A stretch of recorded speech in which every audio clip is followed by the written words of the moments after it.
Chapter 827. Many people felt the same way. They felt that what Xianxia said was very reasonable. Cooking was probably a talent that every human had. It was just that they had forgotten it after birth. As long as they learned it, they could recover their memories. On this day, the sales of kitchenware and ingredients in the Interstellar Mall increased greatly. Originally, only the people from the Chefs' Association would buy these things. After so many years, even if the suppliers knew the inside story, they tacitly agreed with what the Chefs' Association had done. In any case, they did not have much sales to begin with.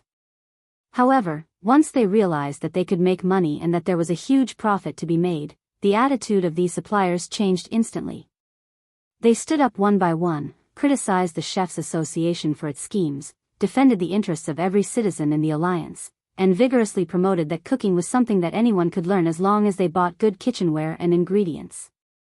The reputation of the Chefs' Association fell to the lowest point since its establishment. After Xianxia finished her lucky draw, she turned off the live stream and fell asleep as soon as her head hit the pillow. It had been a long time since she was so tired. She fell into a deep sleep. On the roof, the starship did not leave but turned on its stealth mode. Whitey was squatting in a hidden corner, poking the hair ring that Xianxia gave it from time to time. After sleeping for a long time, Xianxia heard an anxious and familiar voice calling her. "Sister, are you okay?" Xianxia gradually woke up and found herself in the sea of consciousness. In front of her was the figure of a young man who had transformed from data into a human figure. Ling Yi. Xianxia was a little surprised. "How did you find me?" Ling Yi smiled bitterly.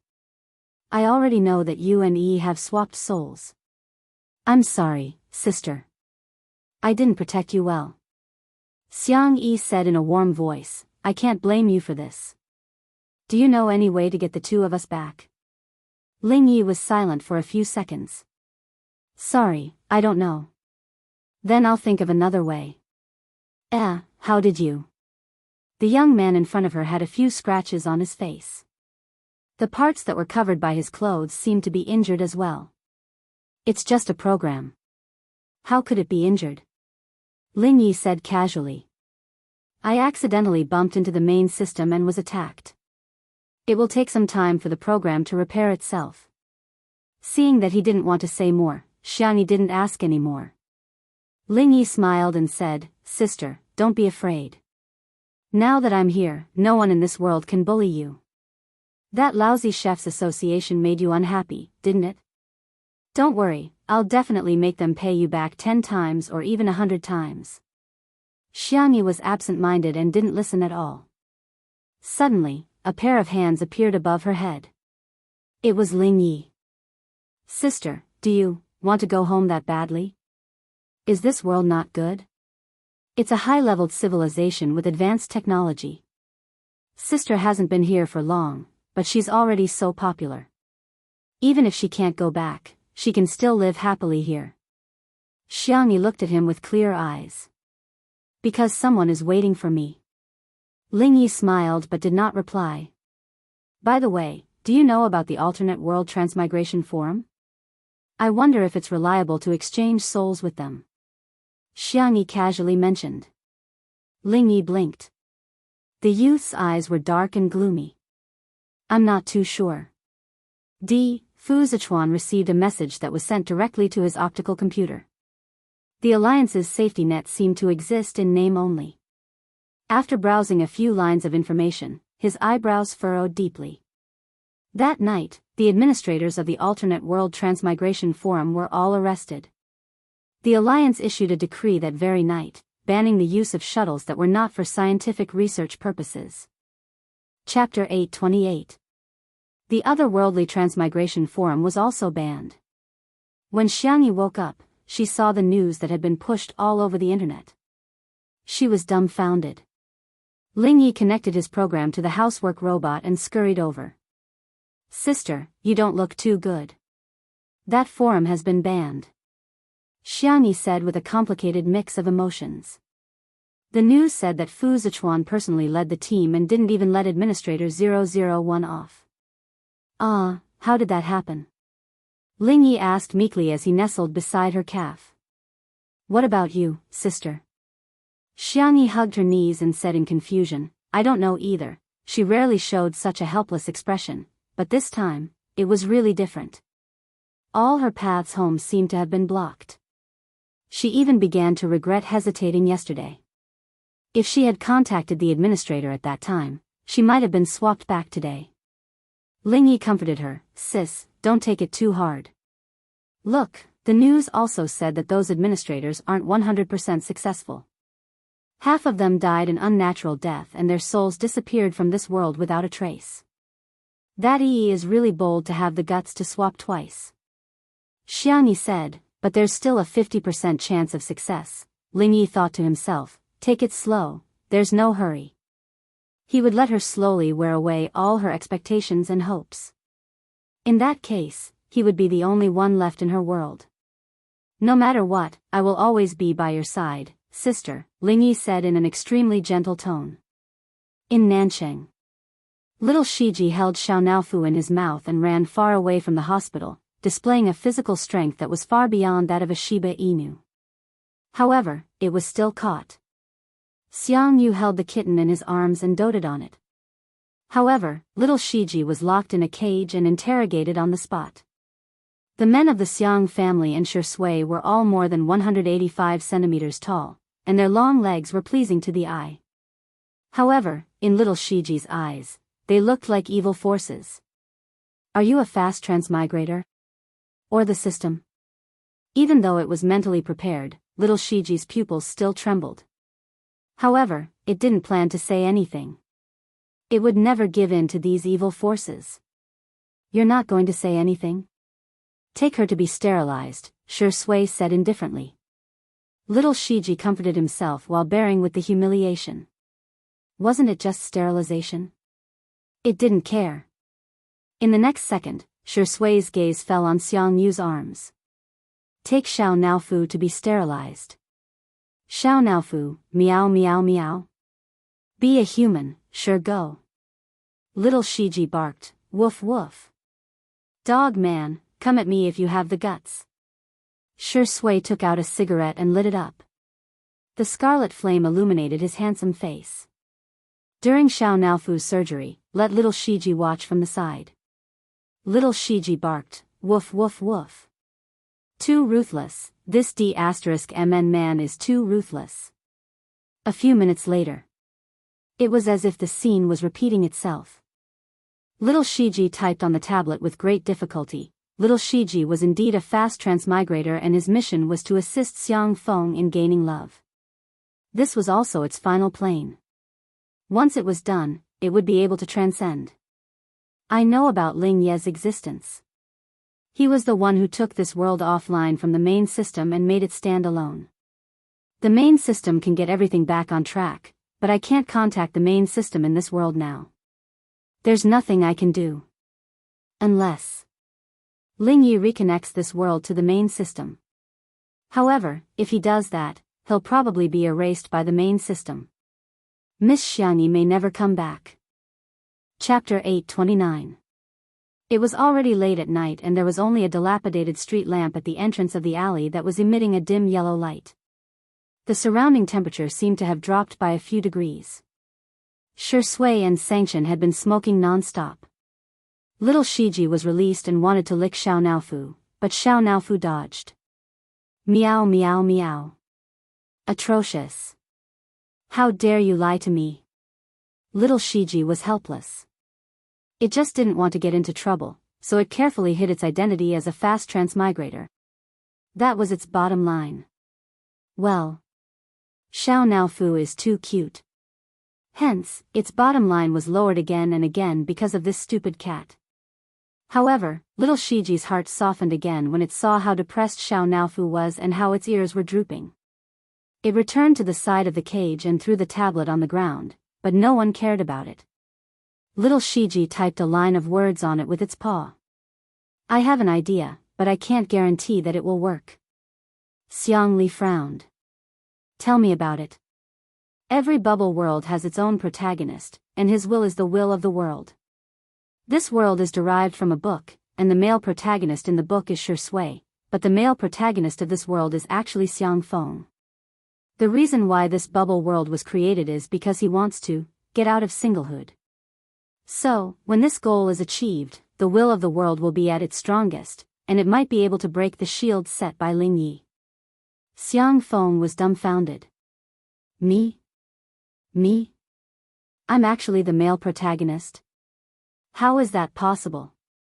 So, according to you, the solution to the problem is to get me married.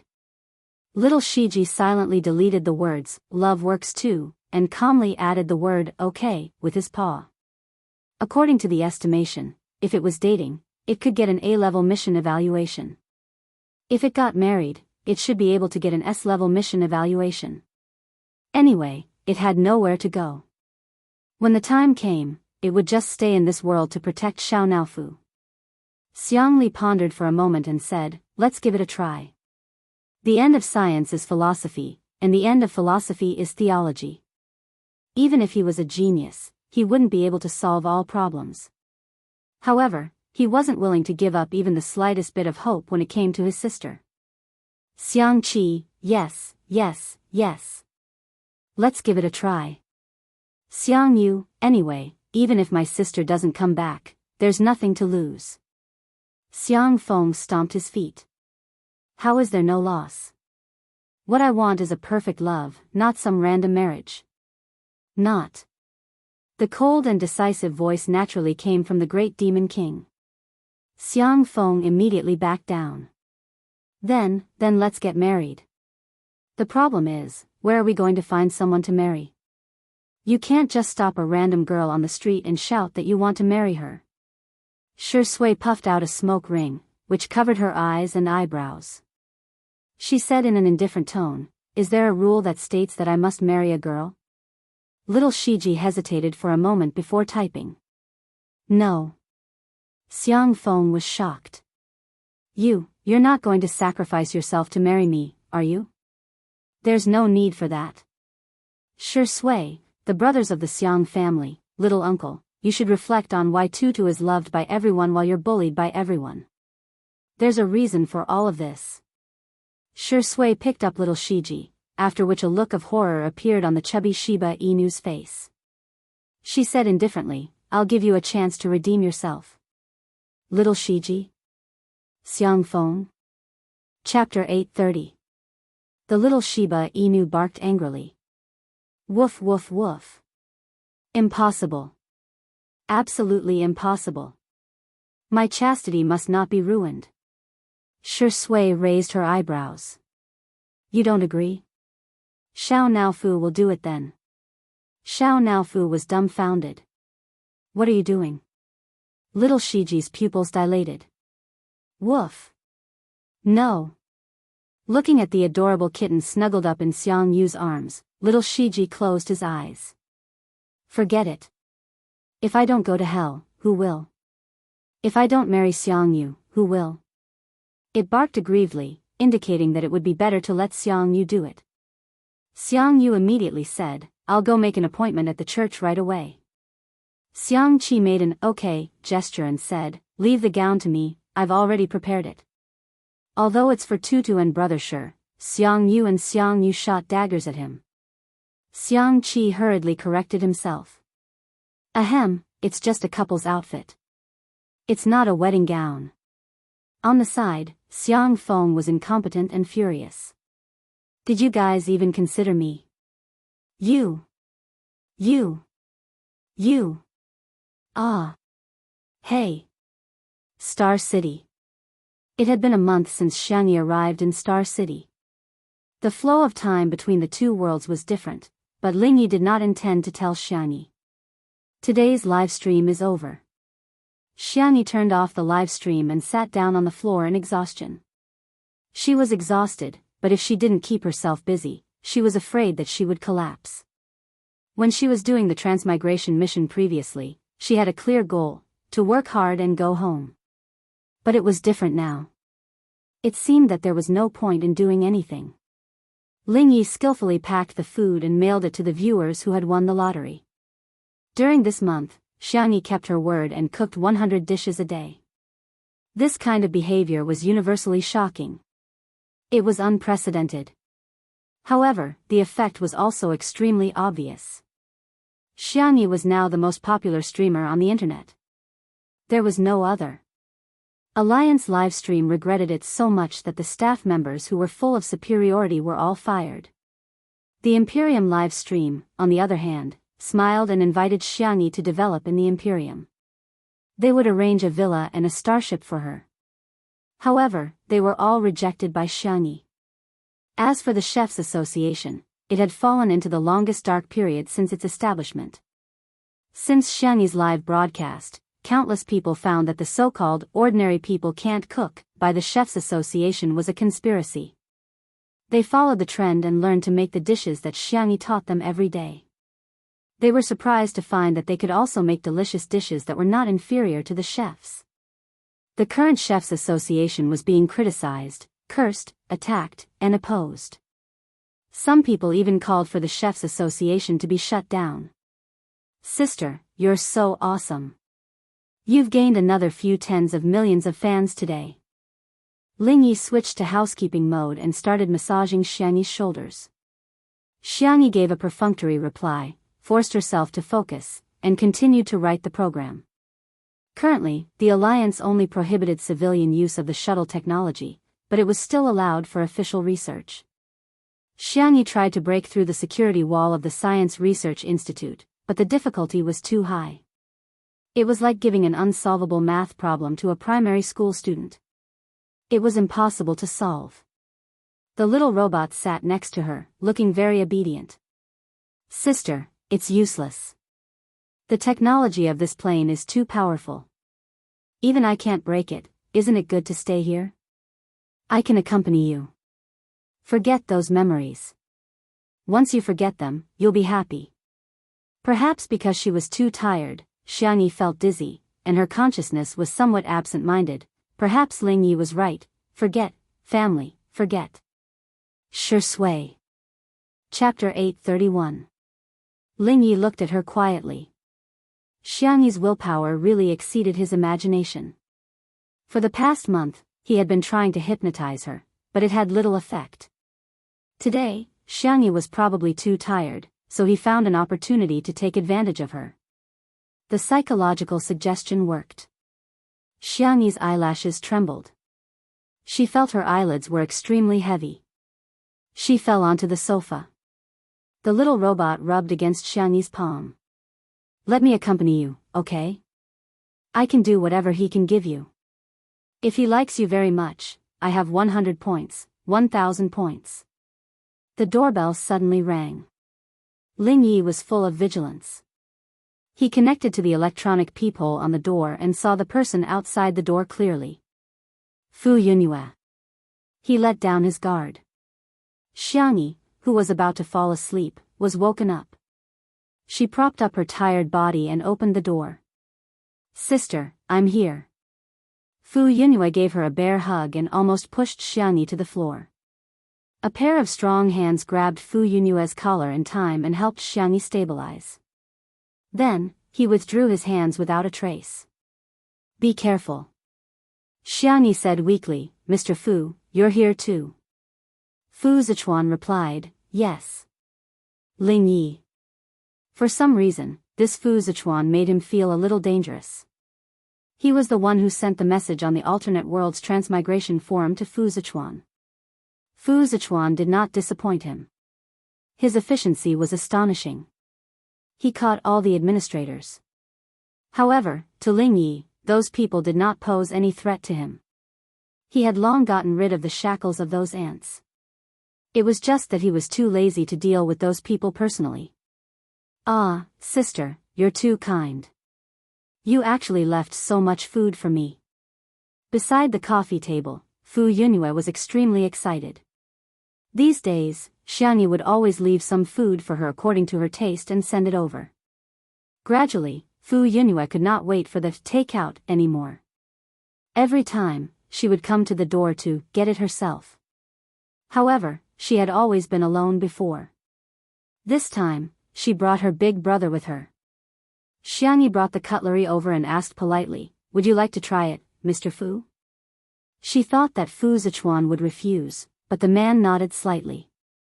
Okay. After saying that, she imitated Fu Yunyue and sat cross-legged beside the coffee table. This house was bought by Xianxia. The area was not big, and most of the space was occupied by kitchen utensils. The living area only had a small bed and a coffee table. There were very few clothes, only a few of the same color and style, which were casually hung on the clothes rack. There wasn't even a wardrobe, let alone other decorations. The entire room gave off the feeling that it was lifeless. It was as if there was nothing here that made her reluctant to leave, and she could leave at any time. Awu, it's too delicious. It's another day of crying over delicious food. Fu Yunyue's eyes were brimming with tears as she ate until her cheeks were puffed up. Fu Zichuan picked up 2 chopsticks. It was still as delicious as ever. His attention unconsciously fell on Xianxia. The girl was so thin that she was almost out of shape, thin and frail. She also became less talkative. She would only reply with 1 or 2 words when Fu Yunyue said something, as if she began to resist social interaction. Fu Zichuan observed for a while without batting an eyelid and coughed lightly. Missy, is there something on your mind? Fu Yunyue tried her best to swallow the food in her mouth. That's right, that's right. Why aren't you saying anything? Is it because of your long-distance boyfriend? Xianxi's eyes were filled with confusion. I have a boyfriend. Chapter 832. Huh? Fu Yunyue almost spat out her rice. She was extremely surprised. Didn't you say that you have someone you like waiting for you in a faraway place? Xianxia tried her best to recall, but she could not remember anything. She smiled softly. Is there? Maybe it's something from a long time ago. Fu Yunyue was stunned for a few seconds. I see, did Tutu really forget? Or did she want to walk out of her previous relationship? If it was the latter, then wouldn't her brother have hope? Thus, Fu Yunyue began to praise her brother crazily, vividly demonstrating what it meant to be stupid at Versailles and showing off.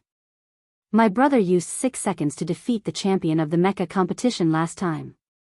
The little princess of the empire came to pester my brother again. She said that she would marry no one else but my brother. Ayaya, Tutu, my brother's mine has recently dug out a batch of high-quality gems. Do you want me to make a set of hand gestures for you? Or a pigeon egg on your kitchen knife? How could Fu Zichuan not guess Fu Yunyue's thoughts, but unexpectedly, he did not expose her. However, his ears started to burn. Throughout the entire process, Xianxia listened attentively and responded politely from time to time. The little robot at the side was extremely angry. He did not take Fu Zichuan seriously at first, but now, the more he looked at Fu Zichuan, the more he disliked him. This face was too similar to Shui's. It was disgusting. Fu Yunyue ate and drank her fill. She rubbed her round belly and held a few ingredient storage boxes in her hand. She burped and said goodbye to Xianxia. Bye-bye, see you tomorrow. Xianxia asked, I might not be able to see you tomorrow. I probably won't start a live broadcast in the future. Sorry, I'm afraid I can't cook for you. Hearing this, Fu Yunyue said angrily, what do you take me for? I came to look for you because of food. Burp. Alright, that's also part of the reason, but. The arrogant young lady was so embarrassed that her face turned red. She stomped her feet hard and said what was in her heart, I treat you as a good friend. After saying that, Fu Yunyue's head was so hot that it was almost smoking. She covered her face and ran away. Xianxia was stunned for a moment. Her cherry lips moved, wanting to say something, but Fu Yunyue had already run far away. Fu Zichuan's deep voice rang in her ears. Tutu, can I add you as a friend on the optical computer?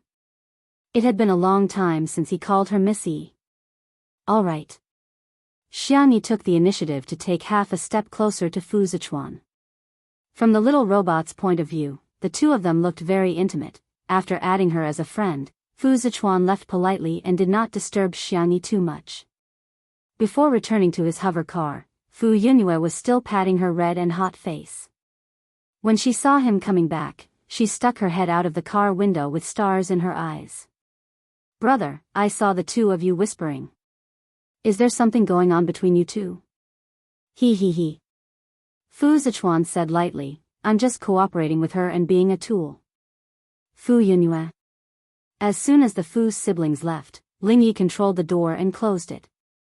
Lingyi questioned, "Sister, why did you add another man as a friend?" Xiangyi looked at him. "Mr. Fu is a very nice person. Is there a problem?" Lingyi said in a muffled voice. "I don't like sister talking to other men." Xiangyi ignored him and continued to write the program. However, in the program to attack the security wall, a piece of virus code had been added without leaving a trace. Chapter 833. The little robot that was ignored became even more anxious.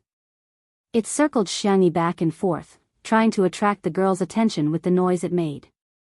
Unfortunately, Xiangyi's focus was too strong. Whether it was learning, cooking, or coding, she was highly focused and would not be easily disturbed. Lingyi did not understand why she was so persistent. After waiting for her to rest and drink water, Lingyi asked tentatively, "Sister, do you miss your family?" The girl's clear eyes revealed a trace of confusion. Family, she should have a family, but why couldn't she remember anyone? The girl's expression fell into Lingyi's eyes. He was overwhelmed with emotions and was overjoyed. She had really forgotten. However, Xiangyi's next answer made him feel as if he had fallen into an ice cellar. "I want to go home." Under the little robot's incredulous gaze, the girl firmly repeated, "I want to go home." Lingyi could not understand.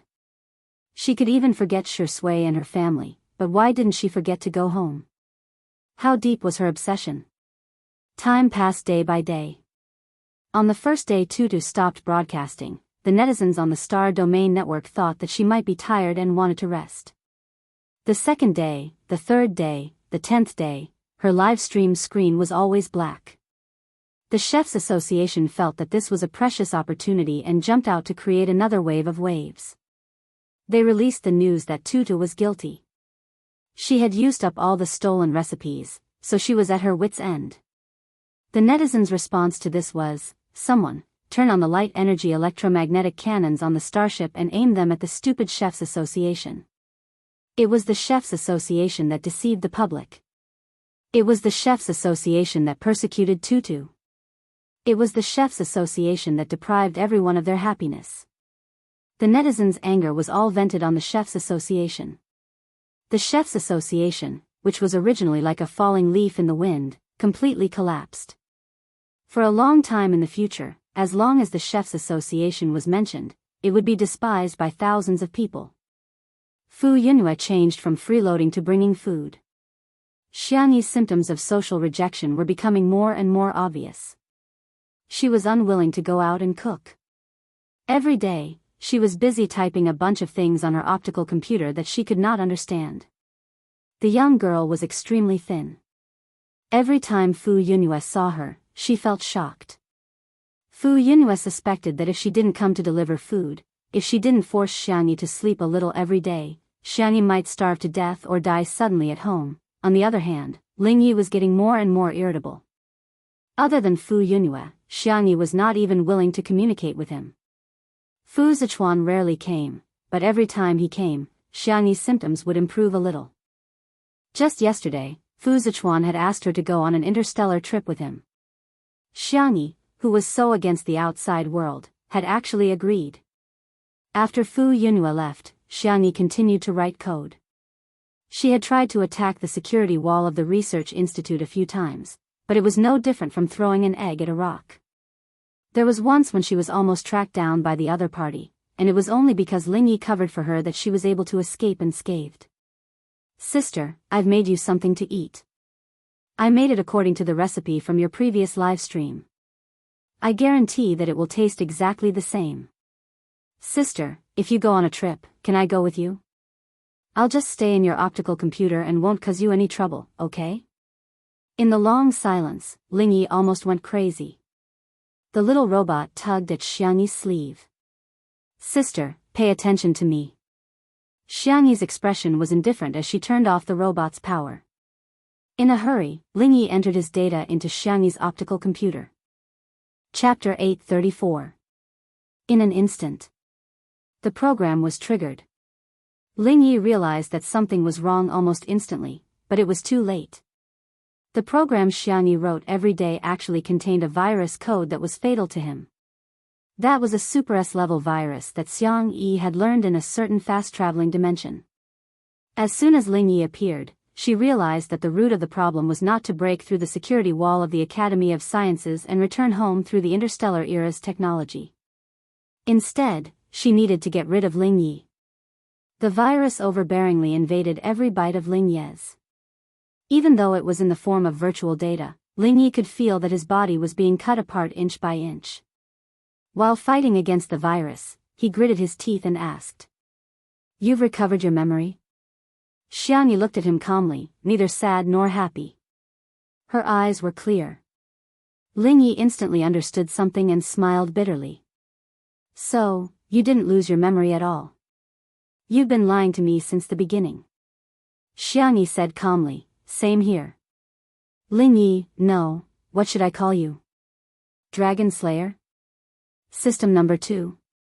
The ripples showing Lingyi's data fluctuated. In addition to the difficulty of fighting against the virus, his emotions were also extremely intense. Xiangyi did not relax at all and continued to use other small viruses to completely restrict Lingyi's movements. Lingyi projected a virtual human figure, which was still a beautiful and delicate young man like an angel. "You already know. More or less." Xiangyi's eyes were calm and her tone was calm, just like when Lingyi first met her. It was as if nothing could disturb her. "The 2 soul exchanges between me and Yi were related to you." Lingyi simply sat down cross-legged, probably because he had nothing left to lose. He snorted, as if he was very disdainful of that idiot Yi. Otherwise, how could she have been chosen by the main system to quickly transmigrate? It was just that he had done something to her. He had also interfered with the main system when Xiao Naofu was reincarnated. Xiangyi continued, "You're not a real human. The so-called digitized form is your original form. This world should be the world where you were born." Lingyi tilted his head and smiled, revealing his sharp canine teeth. "Wow, sister is so smart. So everything is a lie. You're just playing me." From the first meeting, when he was about to transmigrate, to the reunion, in Little Rabbit Farm, and then to the companionship, in the interstellar plane. Reality did not exist. Everything was an illusion. Lingyi faintly said, "Isn't Big Sister acting as me too? I didn't expect Big Sister's acting skills to be so good that even I was fooled. One is marked by the company one keeps." Not to mention the experience of transmigrating to another world, just the fact that she had Sure Sui and Xiao Naofu by her side, these 2 acting geniuses, it would be unreasonable if she didn't improve her acting skills. What should I do? Big Sister treats me so badly, but I still like Big Sister a lot. Lingyi's eyes revealed a trace of stubbornness. Big Sister is finally paying attention to me. Xiangyi's expression did not change as she continued to add poison to the poison. Lingyi's expression was somewhat malevolent, and his core data was nearly destroyed. Big Sis is so ruthless. She already knew the truth, yet she still endured it for so long. Lingyi gritted his teeth. "But do you know? Without me, you still can't go back. Be nicer to me. Maybe I'll consider letting Big Sister go back. You've given your gentleness to so many people. Can't you give me one more?" Xiangyi said the cruelest words in the most gentle tone. Gentleness and kindness have always been for people, not for trash. Chapter 835. Lingyi's virtual projection in the air became even dimmer. "Am I trash in your eyes, sister?" Lingyi asked in shock. Xiangyi stayed silent for a long time before saying, "You weren't in the past." Lingyi put on a smile that was uglier than crying. A moment later, his expression gradually became menacing, paranoid, and maniacal. "Sister, you can't go back. That world has been blocked by me. Even if you use the teleportation technology of this world, you won't be able to reach your destination. Besides, your code can only trap me. It can't kill me at all. Xiang Yi's virus code was indeed very strong, but Ling Yi, as the second transmigration system, was also not to be underestimated. He could continuously evolve and fight until one day, he could break through the trap set by Xiang Yi. Xiang Yi asked, "What about the main system?" Her words were earth-shattering. Ling Yi widened his eyes and stared at Xiang Yi in disbelief. No, she must be lying to me. How could Xiang Yi have contacted the main system? She wouldn't have waited until now. She would have gotten the main system to take action long ago. I can't contact it, but I trust my brothers, Shi Sui, Xiao Naofu, and little Shiji. Shi Sui was not the only one who had long noticed little Shiji's abnormality. As long as that world returned to normal, little Shiji would be able to contact the main system as a teleporter. Ha ha ha. Ling Yi convulsed with laughter and said, "Sister, you're so adorable.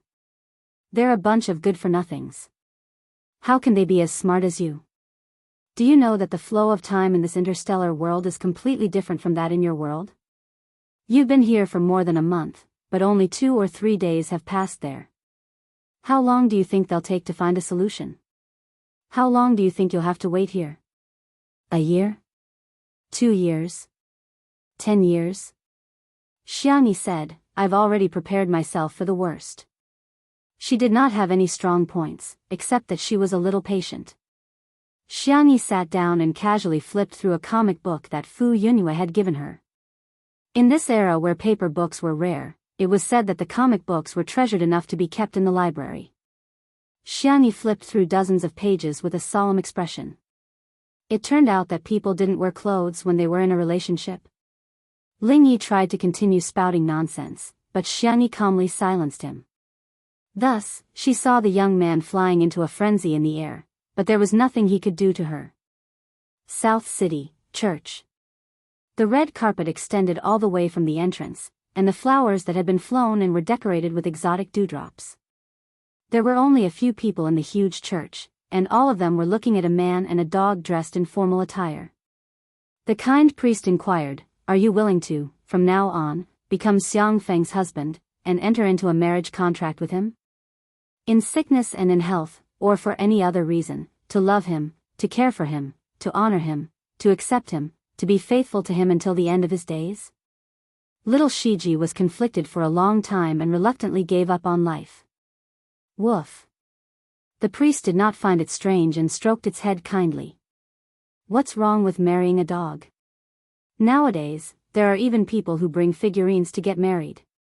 The priest looked at Xiang Feng and continued with the procedure. "Are you willing, little Shiji?" Xiang Feng interrupted, I'm willing. He couldn't help but mutter softly, "It'd be ridiculous if this works." As the priest announced, "I hereby announce that you two are officially husband and wife." The world in front of them seemed to have ripples on the surface of the water. Chapter 836. Whoosh, space seemed to be distorted as it overlapped with one another. It felt like a second, but it also felt like 10,000 years. A moment later, everything returned to normal. Xiang Feng was dumbfounded, and his mouth was wide open. No way, right? What kind of fantasy plot is this? The priest rubbed his eyes, thinking that it was an illusion. He asked with a smile, "What's wrong?" He asked with a smile, "When will the next ceremony be arranged?" Little Shiji suddenly barked excitedly and leaped towards Xiang Li, who was holding a tablet, to type a few words. "I've contacted her." Everyone felt a sense of relief. Yi was the only one whose eyes were full of panic, but she didn't dare to say a word. In the past 3 days, she had fully experienced what it meant to drag on like a year. Hell, was just a so-so. Little Shiji immediately typed again. "You can get a divorce now." Xiang Li cleared his throat and said to the priest politely, "You can do it now." The priest was dumbfounded. Even dogs know how to play with tablets these days?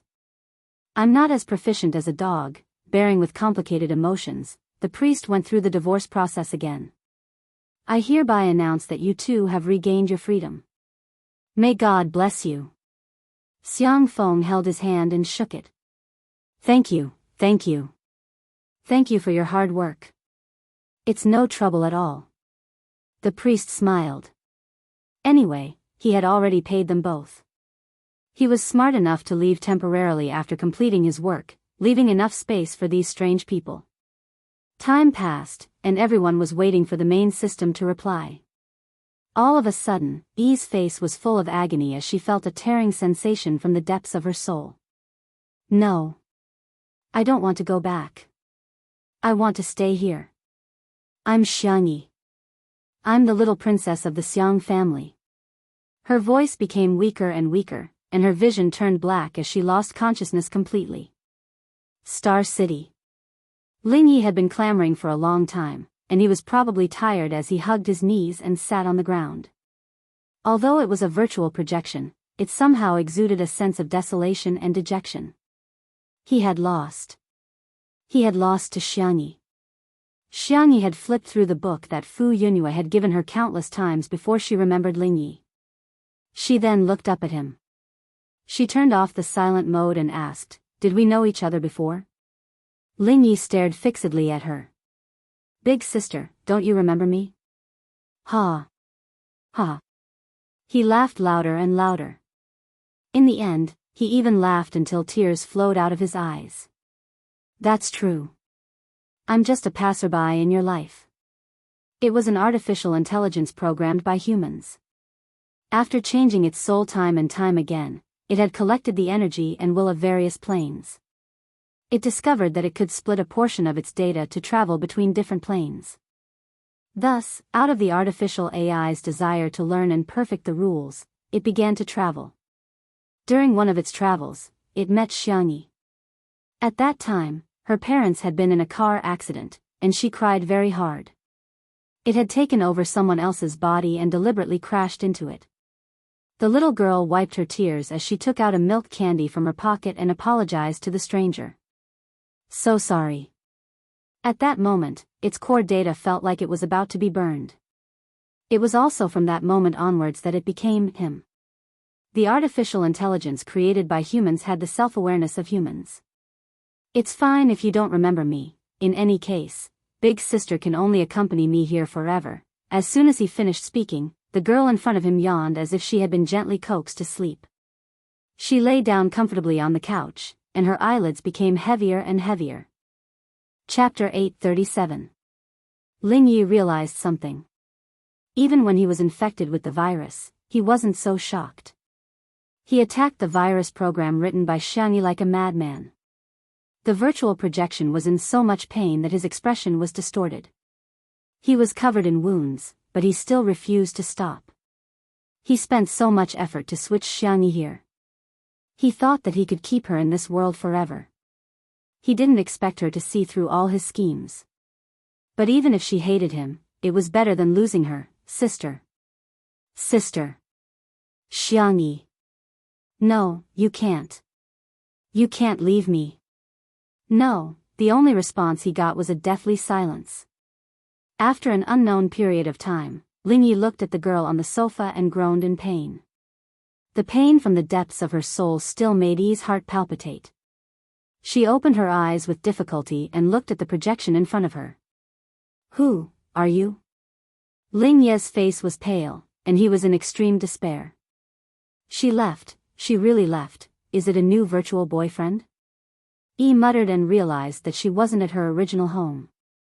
Did that woman rent a new house? She tapped on the optical computer on her wrist, and her eyes lit up. The latest model? Not only that, she realized that the communication function was set to Do Not Disturb. She turned on the receiving mode, and the flashing red dots almost froze the optical computer. Looking at the messages on it, Yi was pleasantly surprised. Hundreds of millions of fans on the livestream platform. Fu Yunhua and I are good friends. Fu Zichuan, the commander of the Alliance's starship, is interested in me. She suddenly felt that it was quite good to switch over. Anyway, she had already been exposed in that world, and her life was worse than death. But in the interstellar world, she had a new beginning. At this moment, the doorbell rang. Yi went to open the door. I'm so tired. Sister, I finally queued up to buy this milk tea. It's super delicious. Fu Yunhua said that she was tired, but in fact, the one who was holding the milk tea was Fu Zichuan. Behind him was the cute combat robot Xiao Bai. Looking at the face that was similar to Shi Sui's, Yi's heart pounded. Fu Zichuan narrowed his eyes, hiding danger. Fu Yunhua didn't notice her strange expression and asked casually, "Are you done packing?" "We agreed to start our journey in space today." Yi nodded vigorously. All right. I can leave at any time." Fu Yunhua immediately sensed that something was wrong. "You aren't Tutu, right?" "What Tutu?" "I'm Yi." As soon as Yi finished speaking, she realized that Tutu was Xiangyi's nickname and also her live stream name. She quickly corrected herself, That's right. I'm Tutu." Fu Yunhua took a step back. Fu Zichuan said calmly, "It's not her. Let's go." Even Xiao Bai had a regretful expression on her face. She took off the hairband that Xiangyi had given her and the bow that she had made herself. Yi panicked. Where are you going?" But the Fu siblings did not even look at her and walked away. In the hover car, Fu Yunhua sniffled. Her eyes were red. She should have gone home. Fu Zichuan replied softly, "Yes." Fu Yunhua wiped her tears and smiled widely. Then she must have met someone she likes and been liked by someone. Hey, Tutu can finally get her wish. After a long time, Fu Yunhua heard her brother's low and hoarse voice. As long as she's happy. Chapter 838. Yi didn't expect to receive such a huge blow as soon as she returned home. However, she quickly adjusted her state of mind. Even without the Fu siblings, she still had so many fans on the Star Web live stream. She logged on to the Star Web live stream and soon received a greeting from Empire Livestream, as well as a daily contract renewal. Yi naturally agreed and signed the contract for the day. The staff of Empire Livestream asked politely, "Tutu, what are you going to cook today? Can you spoil the show so that we can help you promote it?" Yi froze for a moment. She didn't know how to cook at all. If she did, she would be exposed, hence, she expressed that she wasn't going to cook today and was going to sing. She was going to show her face and sing. The staff on the other side was instantly excited. Tutu's face. This was an explosive event. The staff immediately applied to the higher-ups and soon, the application was approved for the best and most popular spot on the Star Web live stream.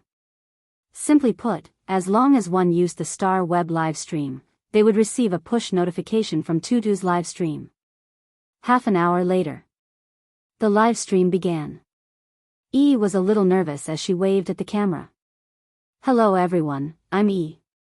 "Ahem, I'm Tutu." What appeared on the fans' screens was a face with heavy makeup. Although it was quite pretty, everyone was still a little disappointed. She was too different from the image that everyone had imagined. They had thought that Tutu was a beautiful, gentle, and indifferent girl who would still be beautiful even without makeup. However, there were too many people who liked Tutu and the pop-up comments were shocking. The fans were enthusiastically sending gifts to her.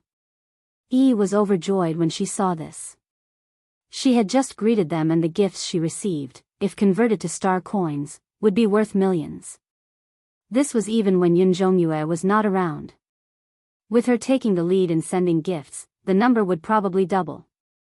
Then, Yi started singing. "Fans?" Yi continued singing. "Fans? Shut up, she's one of us. Oh my god, I'm so disillusioned with Tutu, let's talk nicely, don't poison my ears." Empire Livestream was also dumbfounded.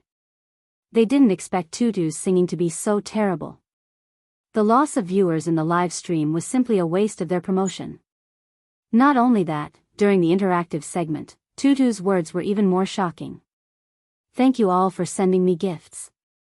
Everyone, continue, don't stop. Why do you keep asking me to cook? That's something only a chef can do. Besides, her hands are so delicate. How can she endure cooking all the time? The audience. Was such a pretentious woman really Tutu? What's more, Bunny was a ruthless person who made 100 dishes every day for more than a month.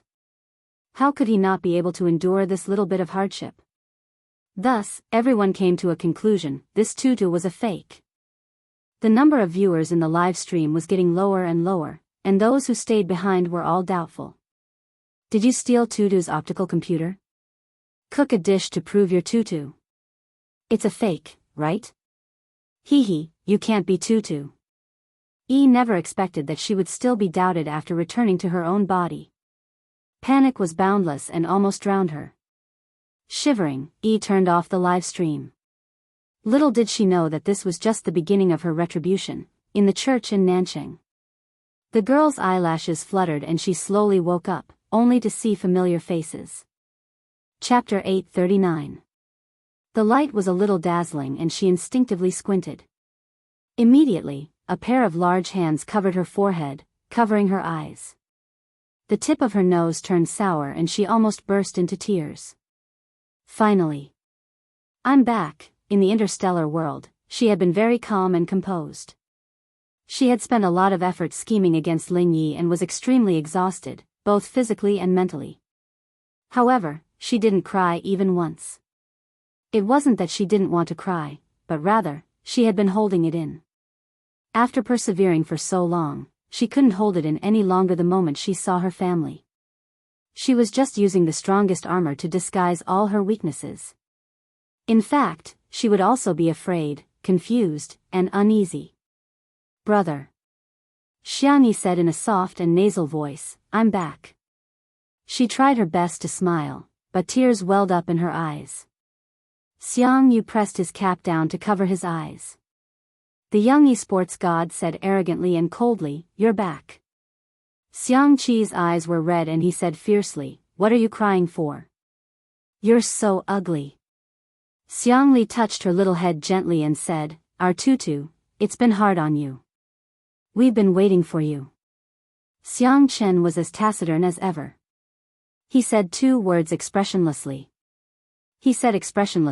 Go ahead and cry. The cold and aloof man wiped Xiangyi's face with his sleeve. His tailored suit was stained with tears and snot, but he didn't even frown. Xiangyi noticed that Xiangyu, who had always been dressed in a formal suit and leather shoes, had long been wrinkled. Even his tie was loosely tied. He wasn't the only one, the others were also in a much more disheveled state than usual.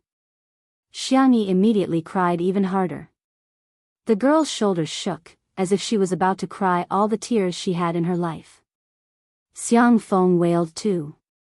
Little Xiangyi, you've suffered. Little Shiji silently distanced herself from her ex-husband. Xiao Naofu jumped into Xiangyi's arms and meowed, its icy blue eyes full of tears. Stupid woman. You're finally back. This Huhu was worried to death. Xiangyi hugged the kitten tightly and smiled through her tears. Why have you lost weight? Your stomach is so flat. I'll make you cat food when we get back, tiger food. Everyone, how was this fat cat skinny? Xiao Naofu obediently rubbed its head against Xiangyi's collarbone, then jumped to the ground. It strode over to Xiang Yu's feet with its proud and noble cat-like steps, and meowed in a cute and coquettish manner. Xiang Yu. It acted coquettishly towards me. Xiang Yu, the furry maniac, picked up Xiao Naofu at lightning speed and instantly transformed from a cold and aloof person into a chatterbox. Is our Fu hungry? Do you want to drink milk? Can you eat some dried fish first? If you don't like it, I'll buy you something else, okay? Little Shiji, it turned out that I wasn't the only bootlicker. Xiang Yu carried Xiao Naofu to look for food while Xiang Qi, Xiang Li, and Sengchen also found excuses to leave, not forgetting to drag Xiang Yu away with them. Xiang Feng was still struggling desperately. Don't stop me. I want to hug little Xiangyi. I want to give her the warmth of a family member. Sengchen glanced at him coldly.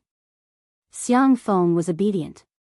In the church, Xiangyi and the man who was shielding her from the light were the only ones left. Xiangyi looked up and made eye contact with Shi Sui's handsome face. The man's eyes were bloodshot, and there was green stubble on his smooth jawline. His voice was hoarse from the tobacco smoke, and he said in a low and gentle voice, "Sister E, welcome home." Chapter 840. Xianxi's tears were about to burst out again. Fortunately, both she and Shui were good at controlling their emotions. Even if they were overwhelmed with emotions, they could still appear calm. "Yes, I'm back. Long time no see." After saying that, Xianxi thought of something. "What's the date today?" Shui gave her a date. Xianxi was slightly stunned at first. Then, she heaved a sigh of relief. "That's great, that's really great." The flow of time in the two worlds was different. She was so glad that she was in the fast world, while Shui and her brother were in the slow world. Shui sensed that something was wrong. He narrowed his eyes and asked, "How long have you been there?" Xianxi wanted to skip this question and change the topic. Shui didn't ask much. He just stared at her, as if he wouldn't look away if she didn't give him an answer. In the end, Xianxi was defeated. She said softly, "More than a month, huh?"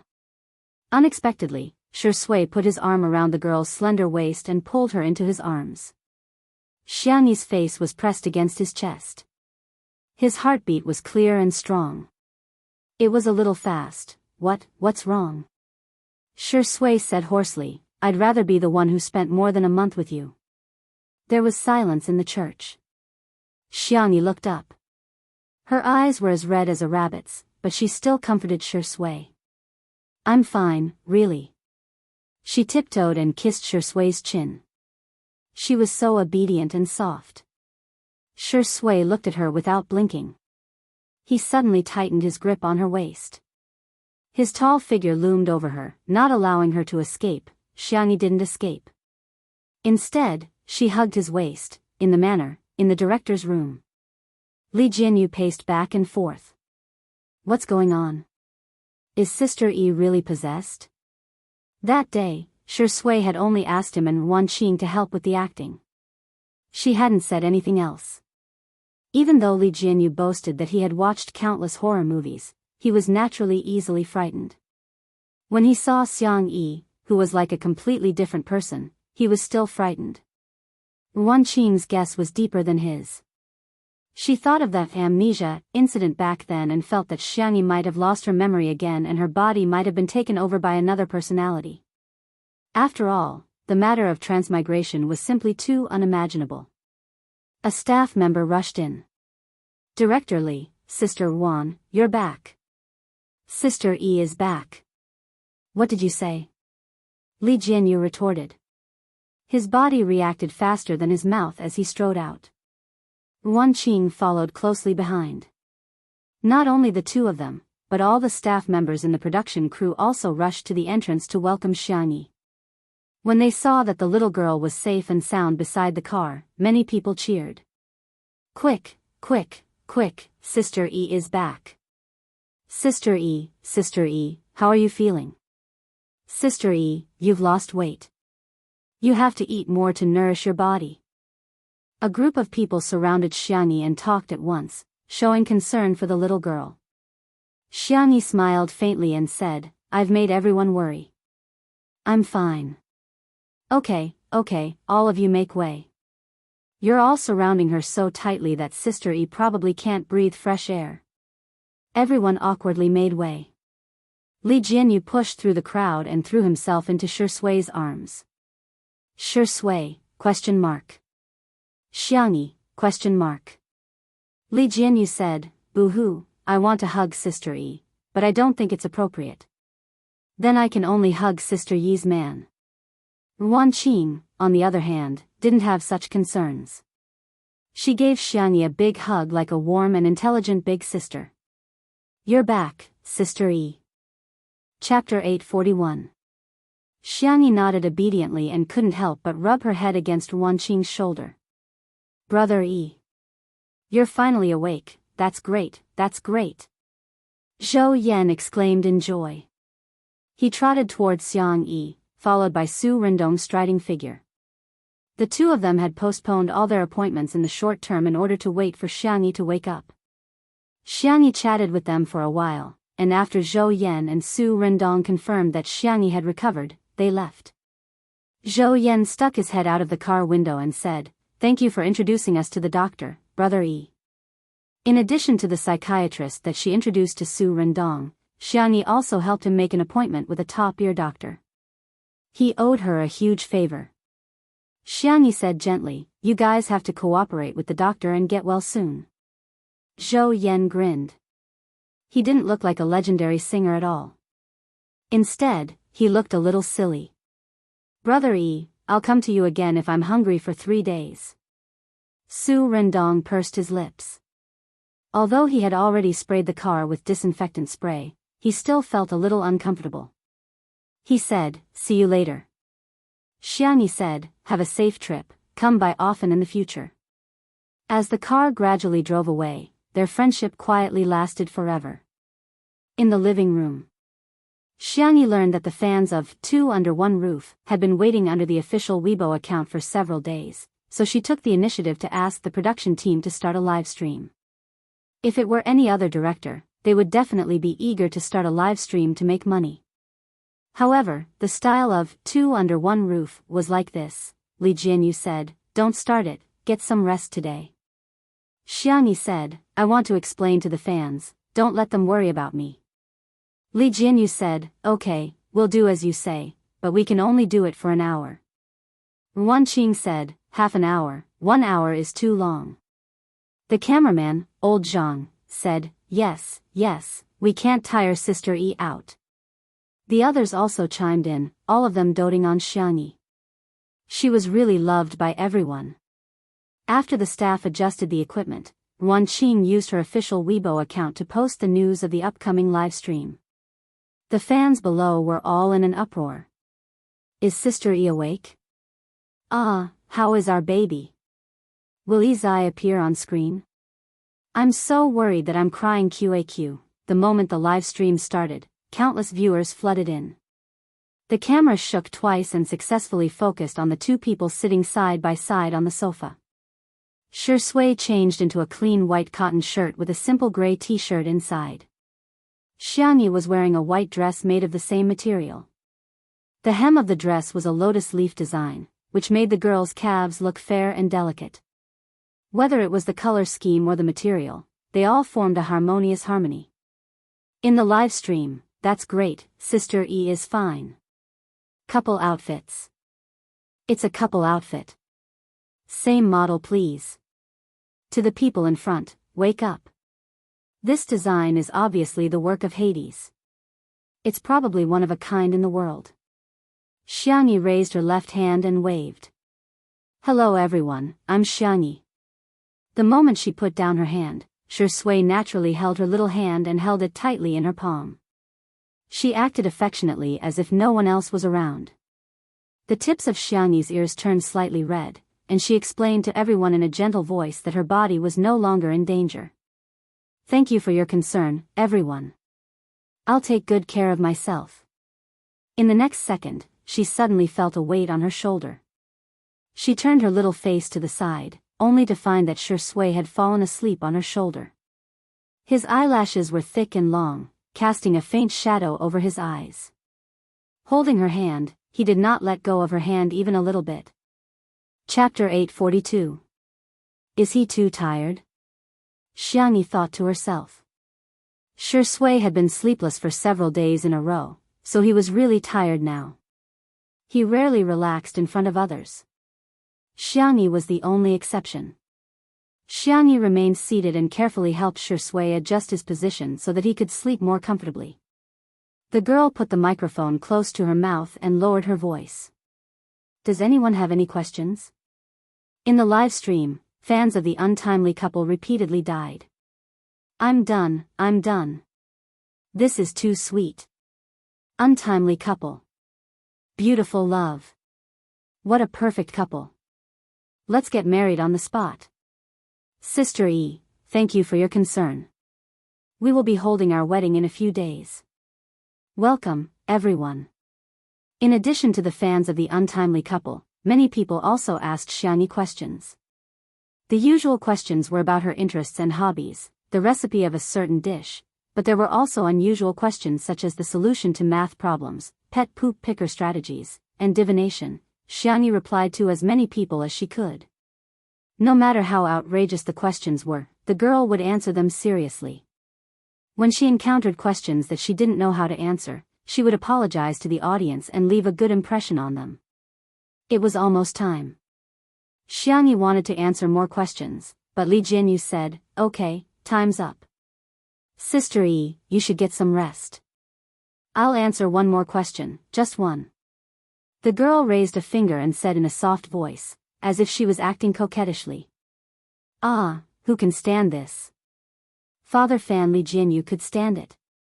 He sternly refused Xianxi's request. "I'll turn off the live stream right away. Now, go to sleep with sure sway." Beside the floor-to-ceiling windows, the Xiang brothers, who were too lazy to enter the live stream, cast cold glares at them one after another. In the live stream, all the viewers were spammed with comments such as, "Well done, son," and, "Director Li is in danger, danger, danger." Li Jianyu wanted to cry but had no tears. "No, I mean, both of you should go to sleep. It's just a literal meaning. Sister E, please don't misinterpret it." Xianxia nodded. In order not to disturb Sure Sui, she carefully leaned against the sofa, closed her eyes, and fell asleep smoothly. In the blink of an eye, the little girl's breathing was even and shallow. She had actually fallen asleep. In fact, Xianxia was just forcing herself to stay awake. Over the past month, she had spent a lot of effort in the game, and her mind had been very tense. Now that she was in front of Sure Sui and her family, she could finally let down her guard and fall asleep peacefully. Li Jianyu cut off the live stream right when Xianxia and Sure Sui fell asleep. Thus, on this day, a few strange trending topics appeared. #sleep together, #literally sleeping, #round up how old is the child, Of course, other than the fact that they were a couple, Xianxia once again gained countless fans in just half an hour of interaction. The girls' IQ and EQ were impeccable. Even Sister Sure Sui had a big fan of hers, who posted sentimental essays. "Time doesn't age but Sure Sui doesn't give up all this time, I've been resistant to the idea of Sure Sui being in a relationship. It's that kind of feeling. You know that Xianxia is very good, you know that she's fair-skinned, rich, and beautiful, but you still can't accept her. Some people say that you're jealous. I say that I'm worried. I'm worried that such a good person like him will fall in love with her. I'm worried that such a good person like him will give more than he gets. But today, I'm finally relieved. Except for Sister Sure Sui, in this world, the only person who likes and cares about Sure Sui there's already Sister E. Red Heart. Chapter 843. This big fan's words resonated with many of the Sure Sui sisters. Yes, they didn't dislike Xianxia. That feeling was probably similar to hearing their parents talk about other people's children. They acknowledged her excellence, but there was also a subtle resistance. However, gradually, that resistance seemed to have disappeared. The reason why they had changed their opinion of Xianxia was not just because of the small fact that she let Sure Sui lean on her shoulder today. Instead, it was because of the subtle recognition that had accumulated over time. They finally understood that the relationship between Xianxia and Sure Sui had never been one-sided. Neither of them was dependent on the other. On this day, Sure Sui's sisters, who had always been arrogant, publicly expressed that they were barely able to make do with Xianxia. They thought that Xianxia was not bad. The Spicy Tutu sisters were speechless. It was quite sudden. However, the Spicy Tutu sisters didn't take this matter to heart.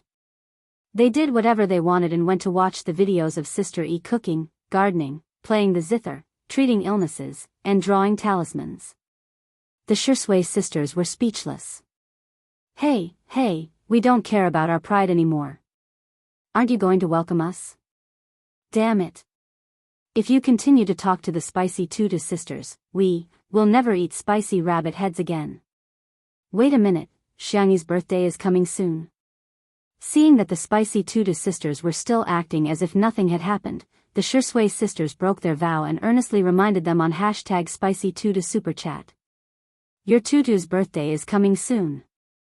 The spicy tutu sisters' reaction was, oh? The Shui sisters were speechless. Don't you look at the personal information of your artists? They tried to impart their valuable support experience to the spicy tutu sisters. For example, they could buy advertising spots in squares, subways, and public buses. For example, they could do public welfare, repair roads, repair elementary schools, plant trees, and rescue stray cats. Another example would be endorsements, buying clothes, hand sanitizer, noodles, and snail powder. The spicy tutu sisters replied calmly, a waste of money. Illegal fundraising. Can you buy it? The Shui sisters were speechless. That hurts. Xianxia slept all the way until evening. When he woke up, his whole body felt refreshed after a good night's sleep. Shui was sitting next to her, reading the script in her hands. She seemed to have sensed her gaze and turned to look at her. Xianxia rubbed her eyes, wiped the corners of her mouth, and combed her hair in a flurry. Because she had just woken up, her movements were slow by half a beat, making her look adorable. Where are my brothers? Xianxia asked. The corners of Shui's lips curled up as he pinched her little face. They left. The light in Xianxi's eyes dimmed. Did Daddy do something again? Do they hate me again? The girl's voice was a little nasal, but she pretended to be indifferent. Don't overthink it. TSK, I promise to keep it a secret. Shui said. They went to the old mansion to prepare for your birthday celebration, and the staff members are also there. There should be a live broadcast. Xianxia covered his mouth. You didn't say anything, so you didn't go against your principles. Shui chuckled softly, a gentle smile on her face. It's okay. Others can't do it, but Sister E is different. In front of Sister E, I can go against my principles. Xianxia felt her ears start to burn again. She pinched them gently with her fingertips and suddenly thought of something. Then, tonight, are we the only two left at home? Chapter 844. The sound of running water could be heard from the bathroom. Xianxia sat on the tatami beside the floor-to-ceiling window. Her head was so hot that it was about to emit smoke. She was nervously tugging at the bunny ears of her stuffed toy. Thinking about the conversation in the past 2 hours, her ears turned even redder in embarrassment.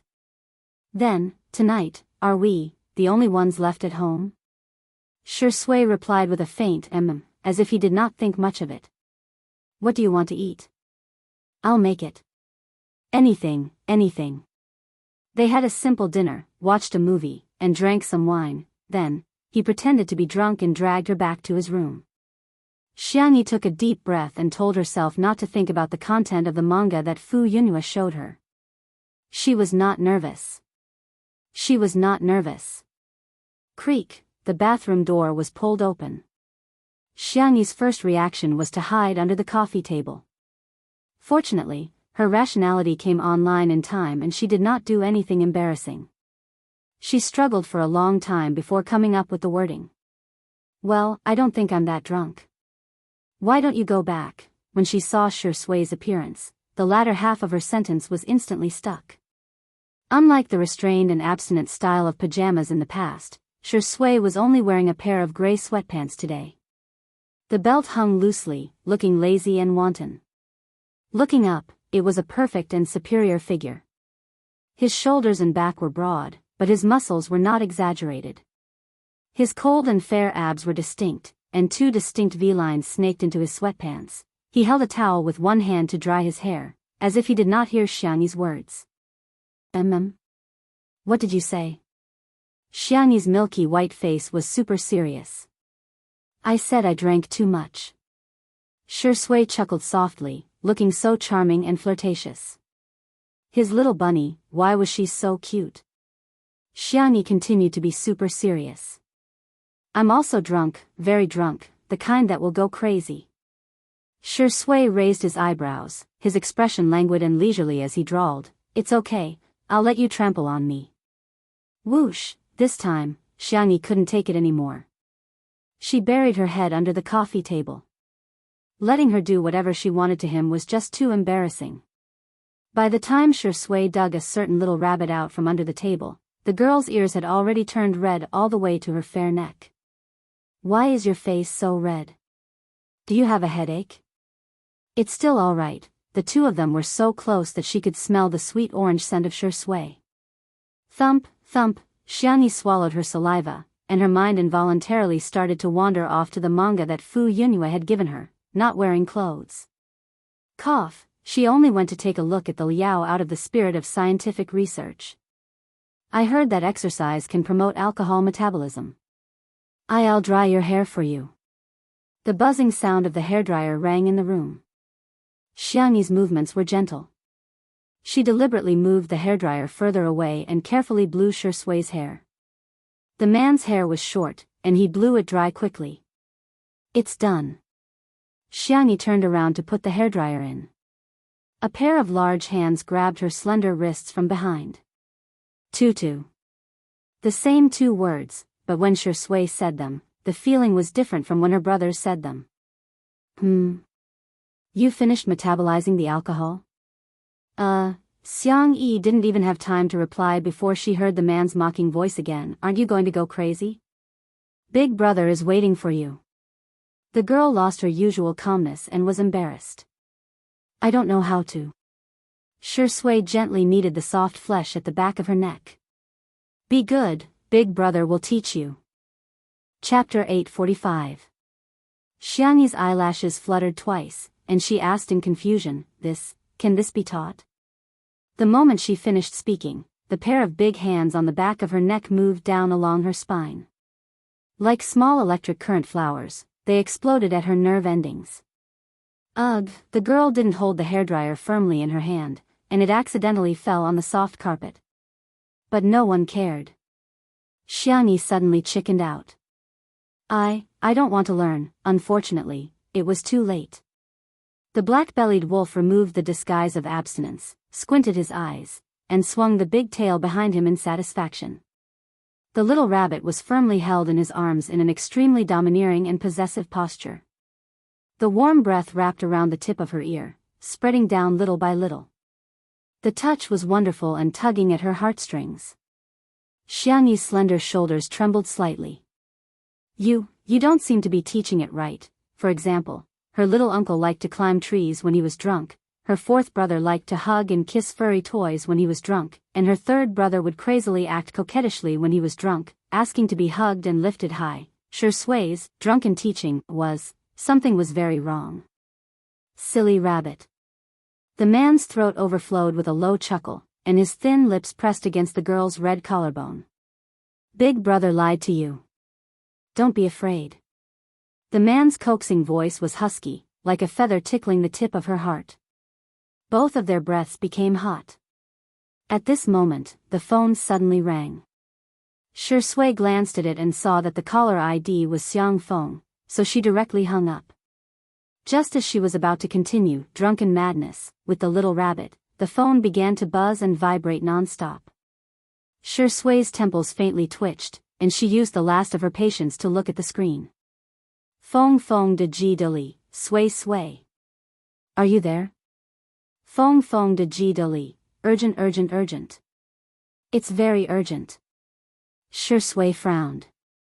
After all, they were good friends for many years, and she was worried that something had happened to him, so she replied with a question mark. Xiang Feng sent a voice message that was dozens of seconds long. Sui. I thought of a great gift idea. On little Xiangyi's birthday, I'll prepare a huge gift box for her. Then, I'll lie inside it. When she opens the gift, she'll see me inside. Aren't you surprised? That wasn't the end of it.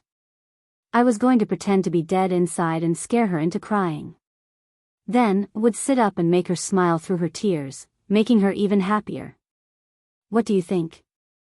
Isn't it wonderful? After waiting for a long time, Xiang Feng didn't receive a reply, so he sent an emoji over in confusion. A notification popped up on the screen. Shui from Tudu's family has activated friend verification. You're not her friend yet. Send a friend verification request first. You can only chat after the other party accepts the request. Xiangfeng? What did he do wrong? Why did he have to be so heartless to him? The atmosphere was interrupted. Shui hesitated, wondering if she should let it go. Who would have thought? Xiangyi poked his arm. Her voice was soft and trembling slightly. Don't you want to continue? Like a fuse of turbulent emotions, Shui's Adam's apple bobbed. He lifted the hair on the girl's cheek and tucked it behind her ear. Her jet-black hair twined and loosened around his fingertips. It was a warm and ambiguous action. Their eyes met, and they moved closer bit by bit. Suddenly, there was a series of scratching sounds on the door, accompanied by Xiao Naofu's anxious cries. Shui, ignore it. Xiangyi hesitated, but she pushed Shui away.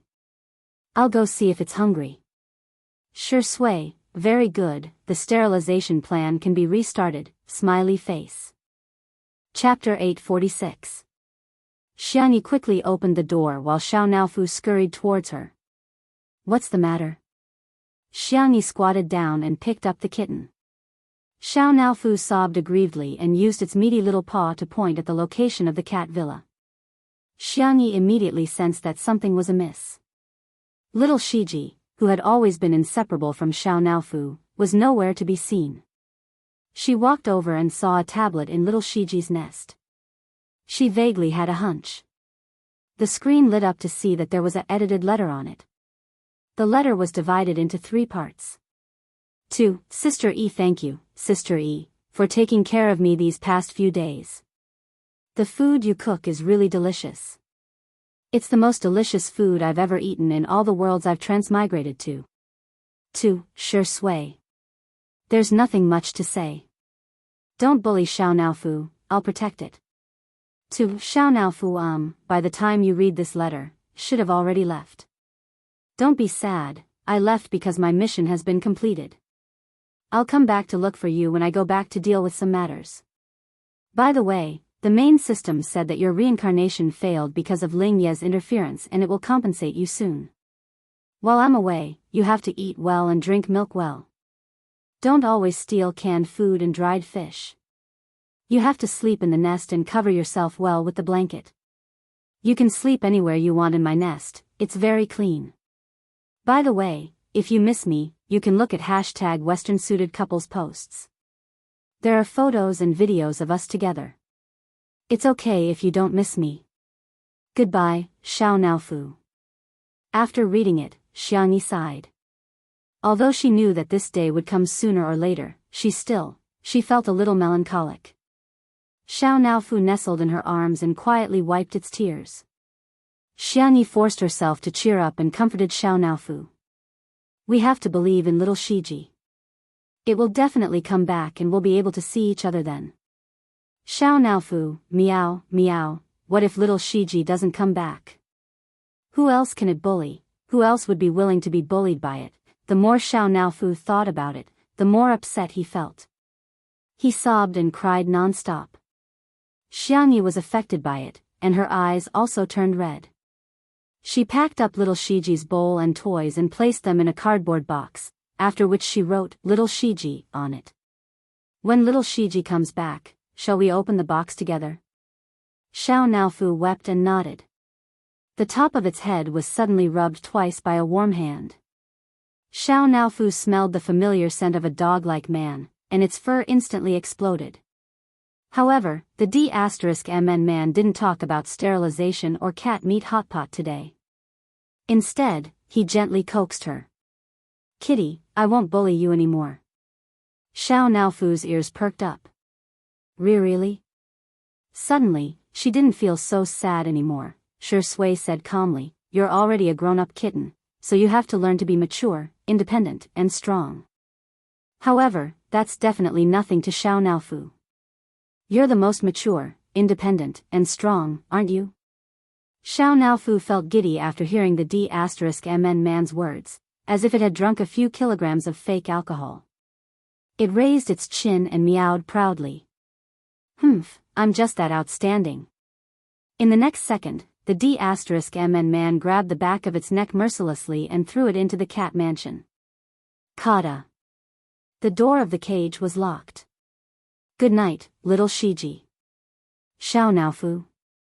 Damn you, D*MN man. Chapter 847. This time, Xiangni was carried back to the room by Shi Sui. And in front of Xiao Naofu. Xiao Naofu roared ferociously. Damn it. Why does this scumbag feel like he's taking revenge on me? In the bedroom. Shi Sui carried Xiangni with one hand and locked the door with the other. Double security. That stupid cat shouldn't be able to enter. Put me down. It was too embarrassing to be carried on his shoulders. This was an experience that Xiangni had never experienced before. The man's voice was languid. Listen to Tutu. Xiangni thought he would put her down by the window. She had carefully decorated that area for a long time. The tatami mats, the couch, and the small coffee table were all carefully selected. There were also all kinds of soft pillows, cute dolls, and small ornaments. She didn't expect that Shi Sui would place her on the bed. The girl panicked and subconsciously wanted to escape, but the man grabbed her wrist and easily pulled her back. What are you doing? The little bunny trembled and quickly rolled up the thin quilt. Shi Sui looked at her with a faint smile. What do you want to do by tricking your brother here? Hit the nail on the head. Xiangni felt guilty and didn't dare to look at him. She said vaguely, Is that so? Why don't we talk somewhere else? It feels weird on the bed. Are you scared now? Shi Sui raised his eyebrows. Do you still dare to do it in the future? Xiangni said honestly, yes. Shi Sui was so angry that he laughed. He simply lifted the thin quilt and lay down beside her. Xiangni, no. Shi Sui said, okay, go ahead. I heard you. Xiangni, the little girl pulled up the quilt and covered half of her face. Although her brothers doted on her, they abided by the principle that men and women should keep their distance from her since she was young. She didn't have many friends and Jiang Jojo was very busy practicing the zither and going to school. The two of them would occasionally meet but they couldn't fall asleep at all and would talk all night long. Shi Sui was considered the first person she had slept with in a serious manner. How have you been in the past month? Shi Sui asked in the quiet room. Xiangni picked out some interesting things to tell him, such as helping Brother Fatty attract customers with food, making all kinds of accessories for Fu Yunhua and Little White, and fighting with Fu Zichuan with a mecha. The girl had only mentioned it casually, but Shi Sui had grasped the main point very accurately. Fu Zichuan. He's Fu Yunhua's brother. He's extremely powerful. His martial prowess is high, his mecha piloting is first-rate, and he even knows how to command an interstellar fleet in battle. She rattled on and on about Fu Zichuan's good points. Caught off guard, she met Shi Sui's deep eyes and instantly realized that something was wrong. Before she could explain herself, the hand around her waist suddenly tightened, after an unknown period of time. The girl lay on the bed and fell asleep out of exhaustion. Shi Sui wrapped his arms around her slender waist and sneered softly, You're just a little bunny who has evil intentions but no guts. Thinking of Fu Zichuan whom she mentioned, he pressed the tip of his tongue against the roof of his mouth. She actually praised another man, he was just displeased. It was breakfast time the next day. Xiangni felt her back ache and she was even more tired than cooking 100 dishes. On the other hand, Shi Sui was refreshed and squinted his eyes like a sly old fox. Shall I massage your back? No. Xiangni waved her hand repeatedly to turn him down. Coincidentally, a call came in and she pressed the answer button. Miss Xiangni, there's someone outside who wants to see you. She claims to be Shi Sui's mother. The following words are free of charge. I wrote a bug previously. Let me correct it. Shi Sui's father is recuperating abroad and her mother is a strong career woman who has a conflict with Shi Sui. Please. Moon. Vote. Duck. Good night. Chapter 848. Auntie Shu was looking for her? Xiangni was a little confused. She hung up the phone and told Shi Sui about his mother. Shui said, "She might have something to tell you." "Do you want to go with me to see her?" Xianxia asked. "She might not want to see me." Although Shui's tone was calm, Xianxia could sense a hint of loneliness in his voice. She kissed his forehead and said, "Then wait for me here. You have to eat well and drink all the milk. Don't be picky." Shui raised his eyebrows. Was he being taught a lesson by the little bunny? But this feeling was not bad. After Xianxia left his sight, the smile in Shui's eyes faded and was replaced by a gloomy look. In the glass greenhouse, warm sunlight refracted into the room, making it look like the fairyland that Alice had dreamt about. Xianxia poured a cup of rose tea for Wuxia. She was sitting upright with her back straight.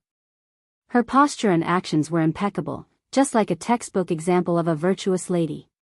The Shu family attached great importance to etiquette, and Wuxia was considered her elder. Xianxia showed the attitude of a junior, but she was neither servile nor overbearing, and did not lose her poise. Wuxia was extremely beautiful. Time seemed to be very tolerant of her, and there were no traces of age on her face. She took a sip of the flower tea. The sweetness of the rose and the fragrance of the green tea blended together to create a rich and sweet taste. However, she only took a sip and put down the cup. She did not touch it again. "The last time I saw you, you were only 7 or 8 years old. In the blink of an eye, you have grown up." Wuxia's tone was gentle. "How are your grandparents?" Xianxia said, "Auntie, thank you for your concern. Everything is fine." Wuxia was silent for a few seconds and said, "I heard that you and Shui are together?" Xianxia nodded without hesitation. "Yes, we are dating. I watched you grow up. There are some things that I think you should know." You two have just started dating. You haven't seen his true colors yet. As time passes, you'll realize that everyone with the surname Shu is a lunatic." Xianxia noticed that Wuxia had deliberately emphasized the word lunatic. "So, Auntie, why are you here?" Wuxia whispered, "Leave him. The Shu family had the genes of lunatics, and Shui would one day go crazy too. Xianxia, your mother and I are old friends. I can't watch her daughter fall into the devil's mire and end up as miserable as I was back then. You don't know, you can't imagine how painful it is to live with a madman all day long. Shui is just a good-looking boy. He has witnessed his father's." Wuxia seemed to be unwilling to talk about the past and vaguely said, "In short, his father is trash. He's the same. He might even be worse than trash." After saying this, she felt relieved, as if the sword of Damocles that had been hanging over her head all these years had finally disappeared. She thought that she would see panic and fear on Xianxi's face, but she did not expect the girl to remain calm. "Auntie, thank you for your advice." Wuxia could not understand her reaction. "Don't you understand? I said that Shui has the genes of that person." Xianxia interrupted her. The girl's voice was calm. "Auntie, he is also half your blood bond." Wuxia gritted her teeth.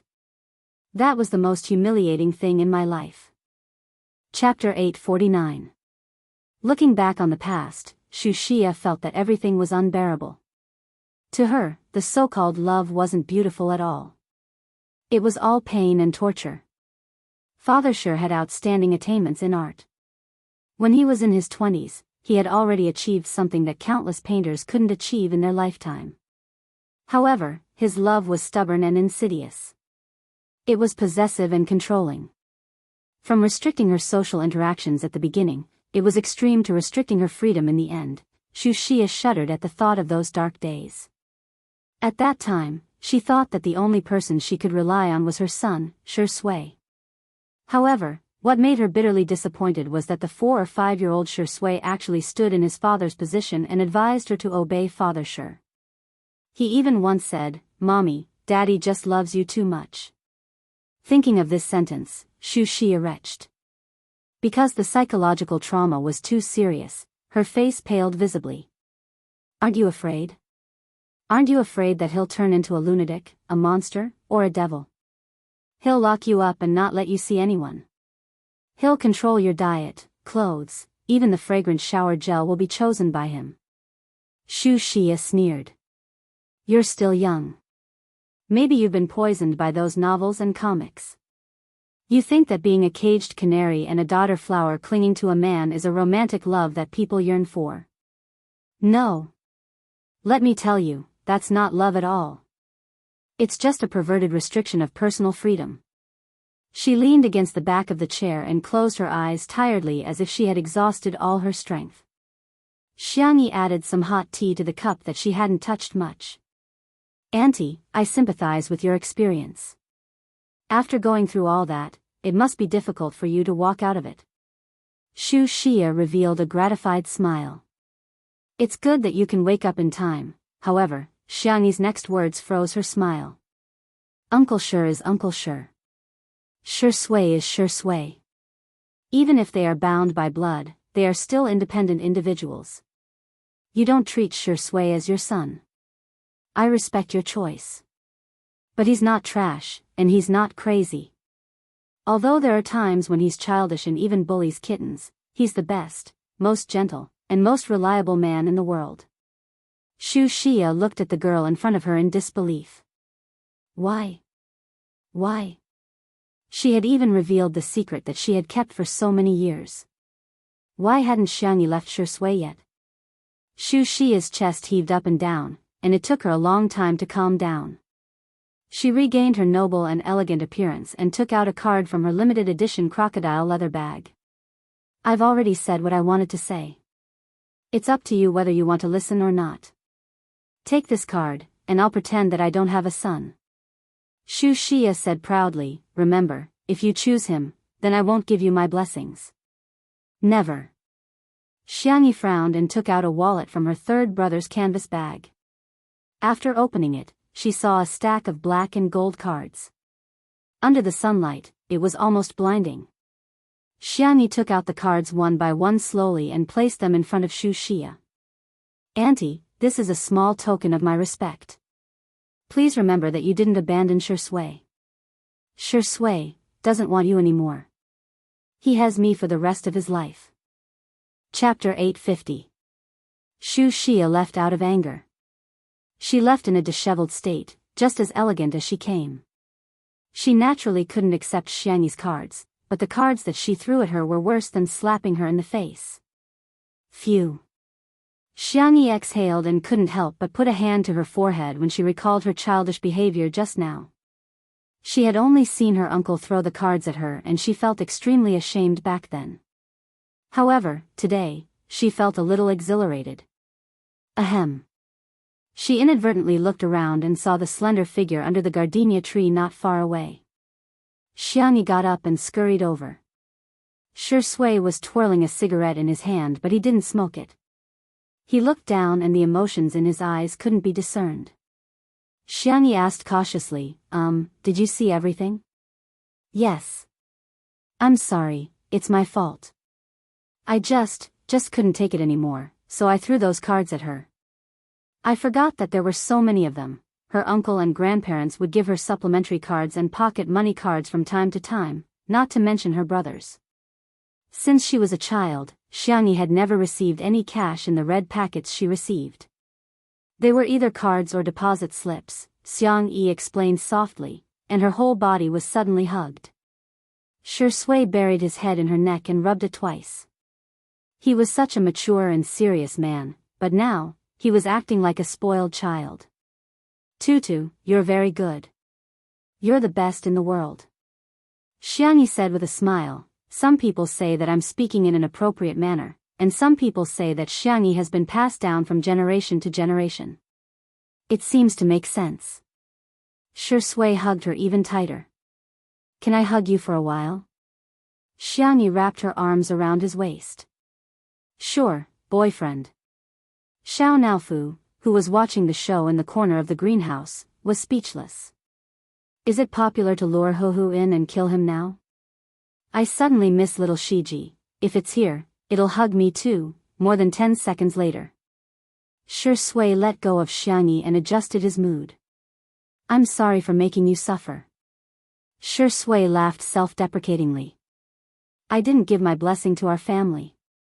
Xianxia shook her head. No, it doesn't matter if she doesn't bless us. We don't need her blessing. She doesn't want you, but I want you. Shi Sui, don't be sad. Anyway, I won't allow it. The little girl's serious look with a taut little face made one's heart flutter. Shi Sui chuckled. Okay, listen to Tutu. Xu Xia was right to a certain extent. He had inherited Father Shi's genes, stubborn and heartless. He had heard worse words countless times, but he had never taken them to heart. From the beginning to the end, he was worried that Xianxia would be wronged. By the way, when is your birthday? I remember Uncle said that you were born in autumn. Why did your personal information say that you were born on January 1st?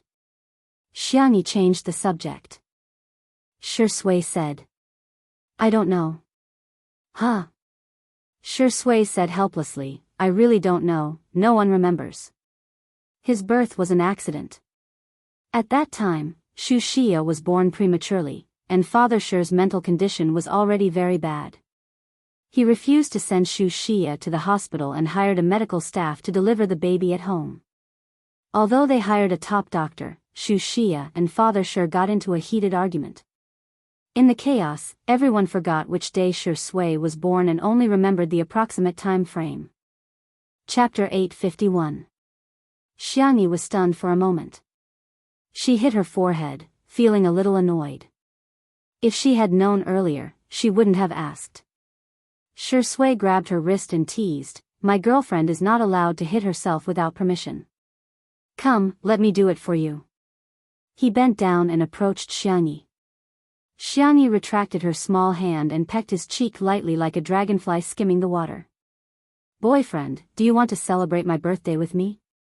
This time, the person who was stunned was Shi Sui. I'll take it that you agree if you don't say anything. Xianxia's doe-like eyes were filled with gentle moonlight. Then it settled. I'll go prepare a gift for you. You're not allowed to peek. The girl ran back to the living room. Shi Sui's Adam's apple bobbed. After a while, he suppressed his emotions and smiled. How lucky was he to meet his little bunny? Star City. In less than 10 days, the popularity of the account, Bunny, had plummeted and disappeared from the public eye. Yi stopped live streaming and used the star coins in her account to buy things without restraint. She even listened to people's words and bought the so-called wealth management products that guaranteed profits and no losses. She even paid off the loan. When she woke up, she realized that all her money had been taken away. Yi almost fainted. Soon, she was exiled to the barren Original Sin planet because she couldn't pay off the loan. She wanted to ask Fu Zichuan for help, but she couldn't contact him at all. When she finally contacted Fu Yunhua, the other party's attitude was very cold. Yi couldn't figure it out and asked, aren't we good friends? Everyone in the galaxy knows that we're very close. You've given me so many gifts. Fu Yunhua, I'm sorry, that's a reward for Tutu, not for you. Yi refused to admit it. I'm Tutu, really. I'm not lying to you. There was no reply for a long time. She sent another message, only to realize that she had been blocked. Yi's vision turned black, and she was in complete despair. She finally paid the price for her greed and courting death. After being exiled, Yi's optical computer was also confiscated. In the optical computer, Ling Yi was still fighting against the virus. He calculated the results. According to the current progress, he would be able to break the virus in 123 years and regain his freedom. However, that day would never come. The main system has found Ling Yi's location. It was only when he truly faced the main system that Ling Yi realized just how weak his so-called secondary system was. He couldn't even withstand a single blow. The main system had been operating for many years, and the amount of energy it had accumulated was undoubtedly terrifying. The simulated photon beam bombarded Ling Yi a few times, and Ling Yi's core data was damaged, causing him to fall into a near-death state. What shocked him even more was that the main system didn't kill him right away. Instead, it started the process of devouring him. Ling Ye's figure appeared on the main system's screen when he had devoured 2/3 of it. It was like a child discovering a new world for the first time, constantly changing its shape. Men, women, cats, dogs, and even all kinds of strange creatures. When it changed to Fu Zichuan's face, it exclaimed. It seemed a little familiar. That's not right. It searched through Ling Ye's memories and found Shui's appearance. Wasn't this? The main system immediately locked onto Shui's world through the countless planes of existence.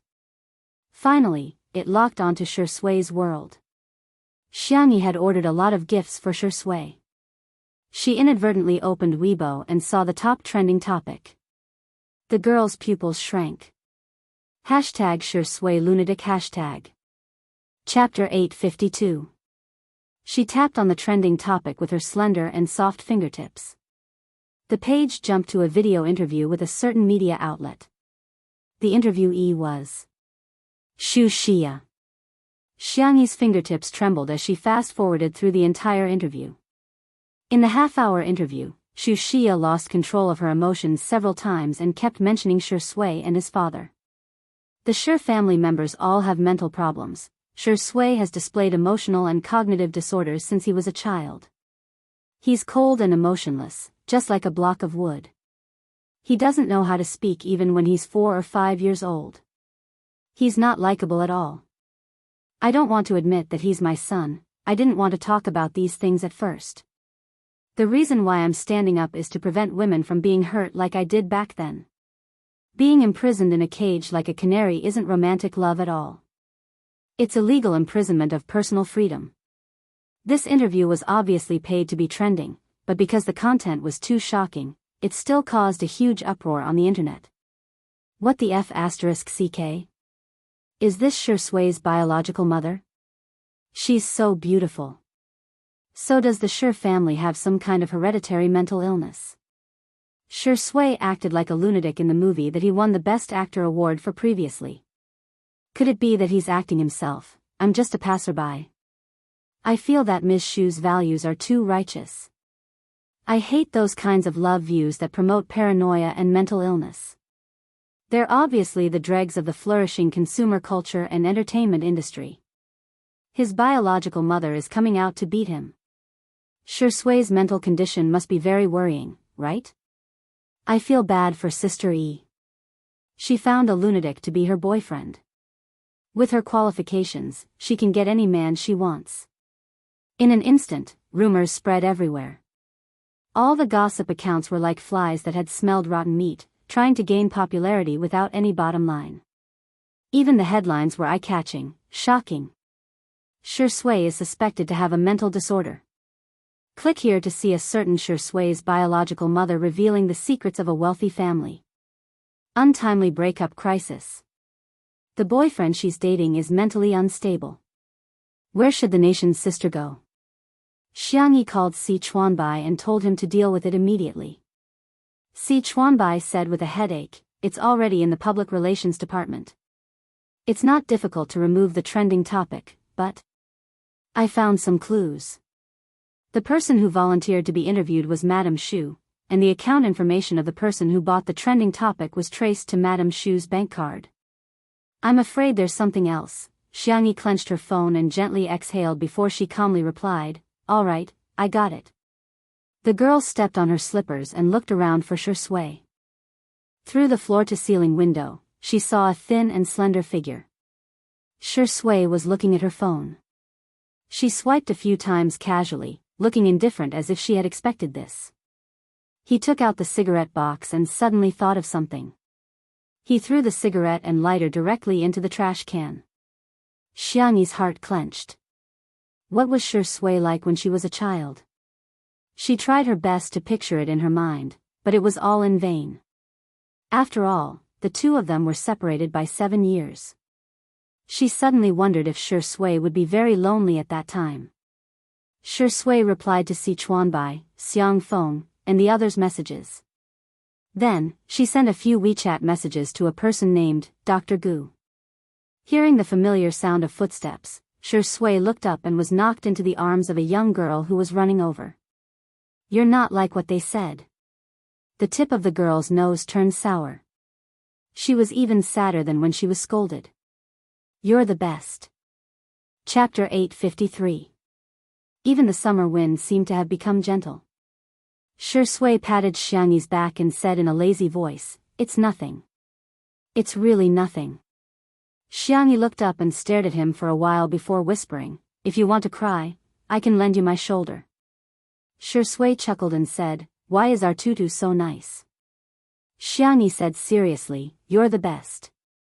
Whether it was the coat he used to block her way when she was 16 years old or the tissue he handed her when she cried when she missed her parents, they were all like family members, supporting Xiangyi's belief in doing tasks when she was about to transmigrate to another world. She was absent from Shui's life for 7 years, but she wanted to give Shui a future. "All right, Si Chuanbai will deal with those messy things." Shui pinched Xiangyi's cheek and said, "It's your birthday tomorrow. Our tutu must be happy." "We're celebrating our birthdays together," Xiangyi corrected him. Shui was silent for a while and said, "Sister E, let me tell you a little secret. I've never celebrated my birthday before I debuted." "Huh?" Xiangyi was stunned. "Isn't it? It's quite funny." Shui scratched his eyebrows with his fingertips. His eyebrows were high, making his peach blossom eyes look deep and affectionate. "No one remembers my real birthday. The company randomly filled in my birthday date. Later on, my fans would celebrate my birthday at that time. Although it's not my real birthday, I'm still very happy every year." Xiangyi felt a little sorry for him, but she hid it with a smile. "Then, you can celebrate your birthday twice a year." Shui smiled and said, "Yes, I've profited." Those dark, suffocating, and depressing memories were still there, but they would no longer affect him. His memories were now filled with a girl named Xiangyi. They became bright, gorgeous, and dazzling. Day and night alternated. The hot searches changed again and again. The popularity of Shu Xia's interview decreased greatly, but there were still people who paid attention to it. Everyone was speculating whether Shui had a mental disorder or not. Rainy Night, which he had previously starred in, had also been dug out and analyzed frame by frame. From his micro-expressions to his body language, he did not miss a single detail. The climax of the movie was when the protagonist, played by Shui, sat on the sofa and smoked after killing someone. As he smoked, he laughed until tears came out of his eyes. Although there was a twist at the end and everything was just the protagonist's imagination, those few minutes became the most dazzling part of the entire film. It was regarded as one of the best acting skills in the history of film. However, after careful analysis, it seemed that Shui had really gone mad. Otherwise, how could he act so well? There were quite a few people who held this view. In particular, when the live broadcast of Two Under One Roof began, everyone started gossiping about Shui in the comments section. Did you guys see the popular analysis? My mind is filled with Shengdi's laughter. It's like he's really crazy. I think so too. How can a mother not love her child? Even his own mother said so. It must be because the crazy genes of the Shu family are too much. Is Shengdi pretending to be gentle and refined these days? Oh my god, doesn't that mean he's a mental patient with acting skills? He's much more dangerous than ordinary mental patients. Of course, these people were soon taught a lesson by Shui's fighting skills. At this moment, Li Jianyu shouted, "We're here." Chapter 854. The audience's attention was immediately attracted. The cameraman, Old Zhang, had also figured out what everyone was thinking. He got out of the car and took a shot of the Xiang family's old mansion from afar. It was a typical Chinese-style building that was not as exaggerated as everyone imagined. Instead, it was clean and fresh, like a traditional ink painting. Madame Xiang loved flowers, so Xiang Yin planted all kinds of flowers. From the gate to the courtyard, all kinds of flowers and plants were taken care of very well.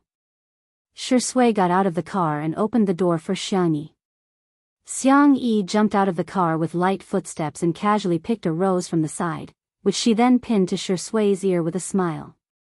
Shui looked a little helpless, but she still smiled gently and let Xiang Yi do whatever she wanted. The pop-up comments of the live stream were instantly taken over by fans of the untimely couple. Those who wanted to gossip about Shui just now were dumbfounded by this scene. Is this the traffic of a top-notch variety show? There were so many pop-up comments that people couldn't even see their faces. Xianxia said, "There may be a lot of people later, don't be nervous." Shui nodded. The audience thought that she was just saying it casually, but when the production crew entered the courtyard, they realized, it's not a lot. It's a ridiculous amount, okay? There was an open-air party set up in the courtyard, and more than 10 tables covered with white cloths were set up in the form of a buffet. There were staples, desserts, drinks, and so on. The courtyard was large, but because there were hundreds of people there, it actually seemed cramped. Upon sight of Xianxia, a group of people surrounded her like stars surrounding the moon. "Miss Xiang, happy birthday. Miss Xiang, I hope you'll always be as beautiful as a flower. Ha ha ha, long time no see, Miss Xiang, you'll always be 18. These people were basically the partners of the Xiang family's company, and some of them were socialites and heirs. Their relationship with Xianxia was so close that they couldn't even be considered plastic. Xianxia maintained a polite smile, exuding an outstanding girlish aura, like a proud white swan. The apricot-colored dress was tailored to fit her body perfectly, and every stitch was personally sewn by Xiang Qi and his assistant. The hem of the dress was specially embroidered with layers of lace, and there were also various exquisite embroidery on the dress. It was an exclusive haute couture dress that even top celebrities couldn't borrow. In the live stream, my daughter is so beautiful.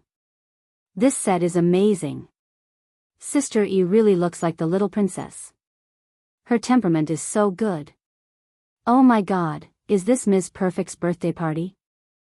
I just checked and found out that the red wine on the table is brand E, and a bottle costs 5 digits. It's like a buffet, cac. Xianxia held Shui's arm as they passed through the crowd and entered the inner courtyard through a circular arch. Only then did the audience realize that there was a completely different world inside. There were a few clumps of green bamboo, a few rockery, and a few clusters of flowers. Everywhere was filled with a sense of harmony and safety. There was a small wooden horse with rabbit ears, a swing with a bow tied to it, and a small rubber band tied to the sycamore tree. It was full of life. These things are actually still here. Xianxia murmured softly. These were all things she had played with when she was young. She didn't expect them to be so well preserved. She felt a little guilty. After she moved out, it seemed that she rarely came back, little Xianxia. Her uncle's voice pulled her back to reality from her melancholy. Xianxia looked in the direction of the voice, and the corners of her mouth twitched slightly. She saw that Xiang Feng had countless gift boxes stuck to his body, and there was even a ribbon tied to his head. He looked just like a Santa Claus, in action, exuding a silly aura. He chuckled and said, "Come, open the gifts." Chapter 855. Xianxia tilted her head and tapped her chin with her fingertips as she analyzed seriously. It must be a trap, just like the year before. Xiang Feng had used a similar trick before. He took out 5 boxes for Xianxia to reach in and pick a gift. Xianxia opened a box and felt something hard and cold. Xiang Feng laughed wickedly and said, "There's a box with a spider in it." Xianxia retracted her hand. A spider the size of an adult's palm was crawling on the back of her hand. She was so scared that her face turned pale. Although Xiang Feng quickly explained that it was just a toy that mimicked a spider, he was still beaten up by the Demon King until he cried and crawled up a tree. Her gaze fell on the brightly colored gift boxes on Xiang Feng's body. Xiang Yi cautiously and carefully chose one. When she opened it, a small card fell out of the box. "Congratulations, you've won another precious lottery ticket. Are you surprised? Are you surprised?" Xiang Feng looked at her proudly, thinking that his idea was really wonderful. It was 100 times better than the play dead plan he had thought of before. Unexpectedly, the girl's face was solemn. When she opened the second box, she was very careful and was ready to escape at any time. "Xiang Feng, was Qian Mian a little too forceful?" He had left a shadow in little Xianxi's heart. In the live stream, the audience was amused by the interaction between uncle and niece. Ha ha ha, where's the trust between people? What did little uncle give Sister E before? 2333. I'm so immersed in this, I'm starting to get nervous with Sister E. The second box was opened. Xiangyi immediately retreated and cautiously observed the contents of the box. It was still a small card, but this time, the content was frowny face. Congratulations, you've won another 5 precious lottery tickets. You're the lucky girl. Xiang Feng, wow. 5 more draws, little Xiangyi is so lucky. Xiangyi, Xiang Feng, was it an illusion? Why did it feel like his little niece didn't really want to draw? Shi Sui chuckled. Excuse me, can a family member draw on your behalf? Xiang Feng glared at him. What kind of family member are you? Xiangyi smiled. Sure, you can draw for me. The man's bony hands slowly opened the gift boxes. +2 lottery tickets, +1 lottery ticket, -3 lottery tickets, Xiangyi? Why is there a reduction? It won't be a negative number in the end? Audience, ha ha ha, you're giving a gift? Xiang Feng. In your eyes, am I such a scam? Am I not the most reliable uncle in the world? Xiang Yi didn't say anything, but her eyes said one thing. Doubt. Xiang Feng, oh? Ohei was the one who brought shame upon himself. Shi Sui moved quickly and it didn't take long for him to open all the gift boxes on Xiang Feng's body. They were all small cards. 1 + 5 + 3 + 2 + 1 - 3. Shi Sui glanced at them and got the answer. 21, that's fast. Xiang Feng complained in a low voice. He cleared his throat and said, Congratulations, little Xiangyi. You've won a total of 21 lottery tickets. Each ticket can be exchanged for a gift, 21 years old, corresponding to 21 gifts. Xiangyi was stunned. So she had misunderstood her uncle. Xiang Feng said mysteriously, I didn't put a spider this time, I put a little frog. I caught it with my own hands. Ha ha ha ha ha. Shi Sui. Audience? Xiangyi was so moved that she held back her tears. Chapter 856. Spiders and frogs happened to be the 2 creatures that Xiangyi was most afraid of. Xiang Feng, who had watched her grow up, knew this very well. The program crew looked at each other and came to a conclusion. Sure enough, there was a reason for everyone's love and bullying. The live stream viewers couldn't help but laugh. Oh, Xiang Feng, what kind of boss are you? Little frog, Xiang Feng, lonely, does it sound good? Smile, case solved, little uncle's bullying status is well deserved. No one can shake him. Even though her little uncle was indeed a little unreliable, Xiangyi still hugged Xiang Feng. Little uncle, you're so nice. Xiang Feng said matter-of-factly, of course you're good to our little Xiangyi. Our little rabbit is worth it. Xiangyi's little face dimpled as her heart warmed. At this moment, Xiang Feng changed the topic. We've already used spiders and little frogs. What surprise should we prepare for next year? Lizards? Snakes? Little uncle's bad taste was really, Xiangyi sighed helplessly. Forget it. What else can my little uncle do? As long as he was happy. The 3 of them walked towards the living room. Xiang Feng was still showing off his excellent idea, skipping along as he walked when he suddenly heard his little niece whispering to Shi Sui. Except for the little frog, I'll give you half of my gift later. The man chuckled. Thank you, Sister E. Xiang Feng? Why did she dislike his little frog? He was the one who kissed it by the pond. Hand. Grab. Hand. The live stream viewers cheered, yes. What was this? This was a sugar duck. In the living room. Everyone was changing their shoes at the entrance. Xiangyi naturally had her own exclusive bunny ear slippers. Xiang Feng and the other crew members were wearing ordinary gray slippers, but they were all new. As for Shi Sui, she had a pair of disposable slippers. The kind that the hotel gave away for free. Shi Sui didn't mind and calmly changed into them. Xiang Feng elbowed him and gloated, "It's your first time visiting, so it's inevitable that you'll feel wronged." Shi Sui smiled. "Why would I feel wronged? I'm happy that Tutu brought me home." The moment he opened his mouth, the old dragon's well had a strong taste. Xiang Feng, humph. Glib tongue. A cold sneer came from the kitchen. She looked in the direction of the voice to see that Xiang Yin was standing at the entrance of the kitchen with glutinous rice noodles in his hands. Xiang Yi's eyes curved with a smile. "Grandpa, are you making red bean cake?" "I'll do it for you." Xiang Yin glared at him and barked, "Go away, what are you doing?"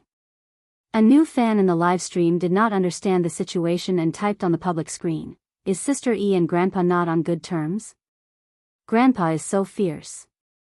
I'm almost crying through the screen. In the next second, Xiang Yin said loudly, "We don't have the rule of making girls work." New fans? Sorry to disturb you.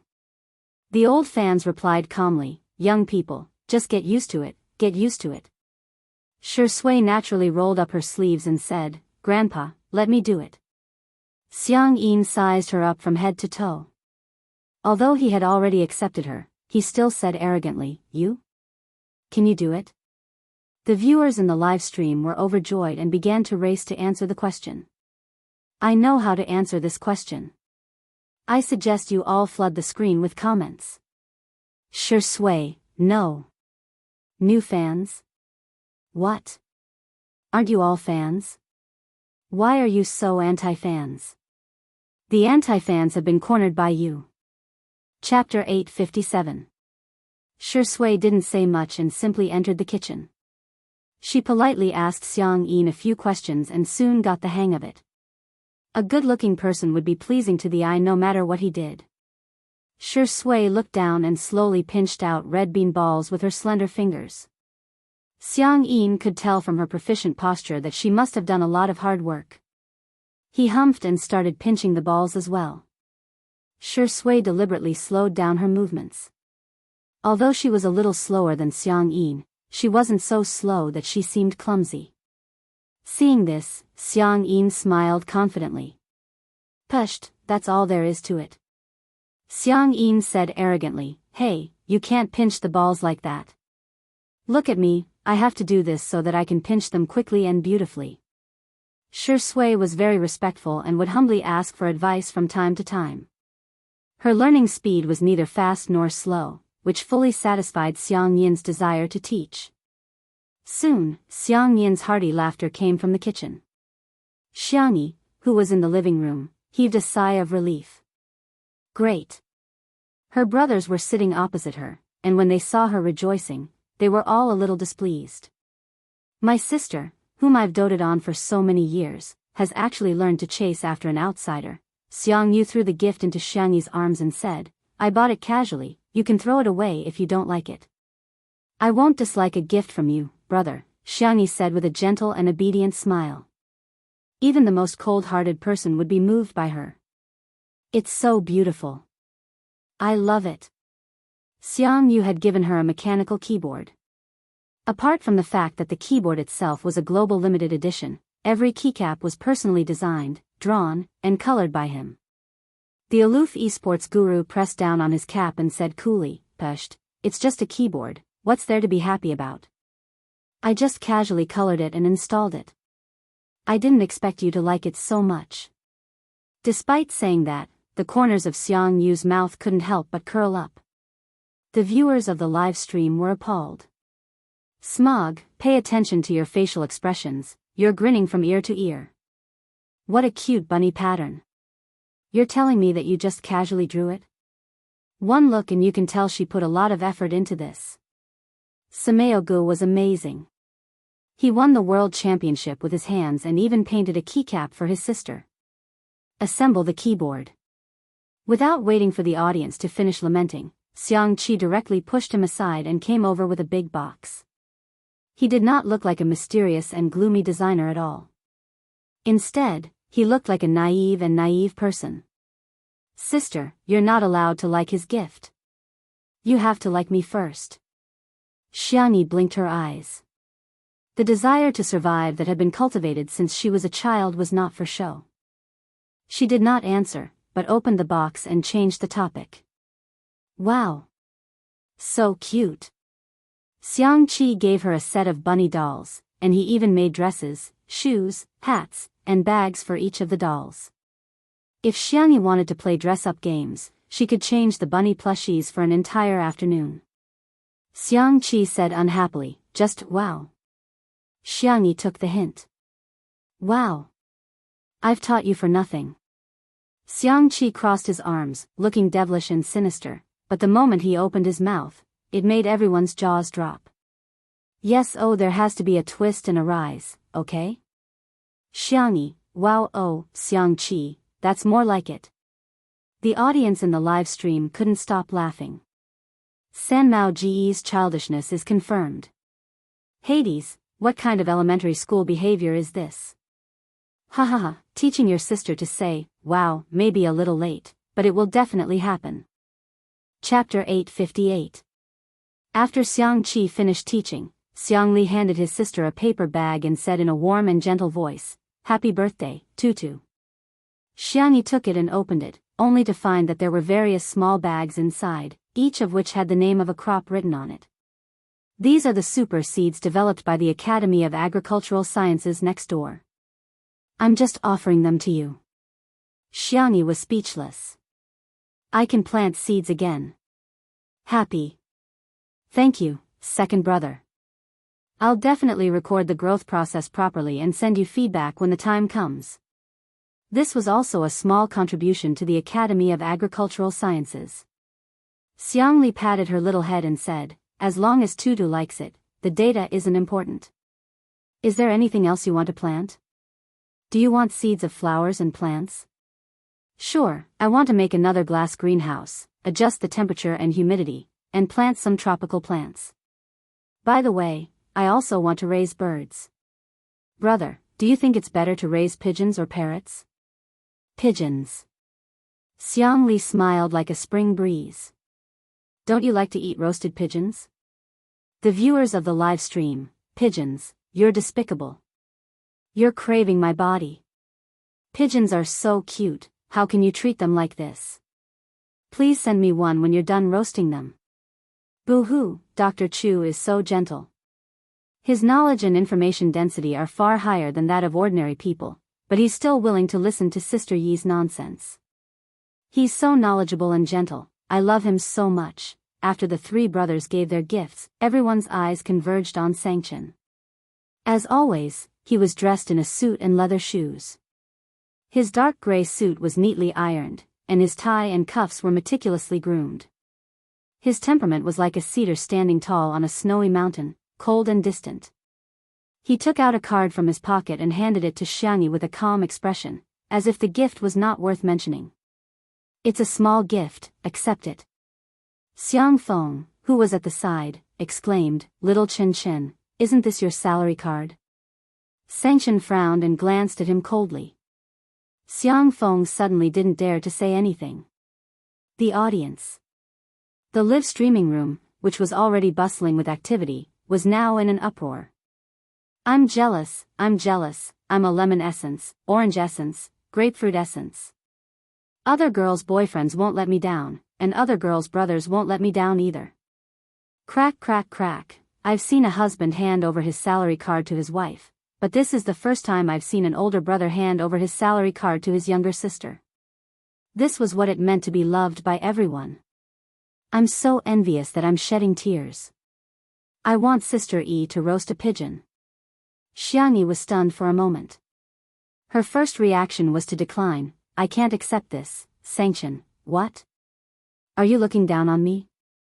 No, then take it.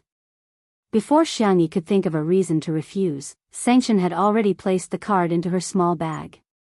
Buy whatever you want. Don't make yourself suffer. Xianxia, who had always been a man of few words, said a few more words of blessings, which was rare for him. Joy, peace, and peace. You can look forward to it. Xiangyi's eyes turned red as she nodded vigorously. Xianxia responded indifferently with an Suddenly, Xiangyi threw herself into his arms. Brother, you have to be well too. Xianxia's body stiffened. He wasn't used to such emotional expressions, but he still raised his hand and gently patted the little bunny on the back. You'll never have to grow up. I'll spoil my little sister for the rest of my life. Chapter 859. This scene made many people in front of the screen feel like crying. At the scene, Xiang Yu and the others were fine, but Xiang Feng burst into tears. Little Qinshan, you've finally said something human after being a jerk for so many years. In an instant, everyone stood a little further away from him, lest they get implicated when the devil flew into a rage. The viewers in the live stream were originally in tears, but they burst into laughter at this moment. Feng Feng, has your mouth been blessed? Ha ha ha, Xiang Feng must have been beaten up a lot since he was a child. Uncle Xiang's mouth is perfect for team battles. Once he opens his mouth, he'll definitely be able to draw hatred. Xiang Feng was crying so hard that tears and snot were flowing down his face. He even took the initiative to run over and hug the siblings. Be good, both of you. I'll take care of you for the rest of your lives. Xianxia looked at the tears dripping onto the sleeves of his suit, and the corners of his eyebrows twitched. Bear with it. What are you guys still standing there for? Let's hug. Xiang Feng roared at the other three. Xiang Yu and the others hesitated for a while, but all of them said no. It's disgusting, no way. You're too pretentious, sissy. I don't like physical contact with humans. However, their bodies were very honest. The three of them walked over and hugged each other tightly. They weren't used to it at all. However, it was surprisingly heartwarming. It was a wonderful feeling. Madame Xiang was sitting on a rattan chair not far away. Seeing this, she wiped her tears with a handkerchief. She was old and couldn't bear to see such things. Xiang Yin and Shi Sui, who were in the kitchen, also cast their gazes over. Xiang Yin said, this little rascal has been unreliable for decades, but today, he's acting up. Shi Sui smiled gently at the side. Great.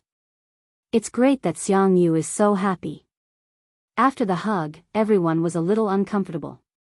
Xiang Feng was holding a tissue and blowing his nose while huffing and puffing. Xianxia looked at the snot that had stained his lapel, gritted his teeth, and silently took off his jacket. Continue to bear with it. It's Xiang Yu's birthday today, so I shouldn't beat Uncle Xiang up. Xiangyi's eyes were red. She used the excuse of going to the bathroom and washed her face with cold water. Her phone vibrated. She picked it up and saw that it was a message from Nan. Nan how Nan, wow. Is your mother-in-law crazy? Xiangyi sent a question mark over. Then, Nan sent her a link. Xiangyi clicked on it, a few minutes later. In front of the washstand, the little girl was so angry that her shoulders were trembling. Other than her family, there were very few people or things that could make her so emotional. When the audio file reached the end, it automatically started to loop again. Leave him. The Shi family has the genes of lunatics, so sooner or later, Shi Sui will also go crazy. His father is trash. He's the same. He might even be worse than trash. Every sentence was like a curse. These were all the conversations that Xu Xia had with her in the glass greenhouse that day. What made Xiangyi even angrier was that Xu Xia had tampered with her words. Auntie, have you ever thought that all of this is your problem? What are you talking to me about? I don't want to hear it at all. I just want to be with him. You're not fit to be Shi Sui's mother at all. I'm enough for Shi Sui. Please leave. After listening carefully, she realized that these words didn't sound smooth.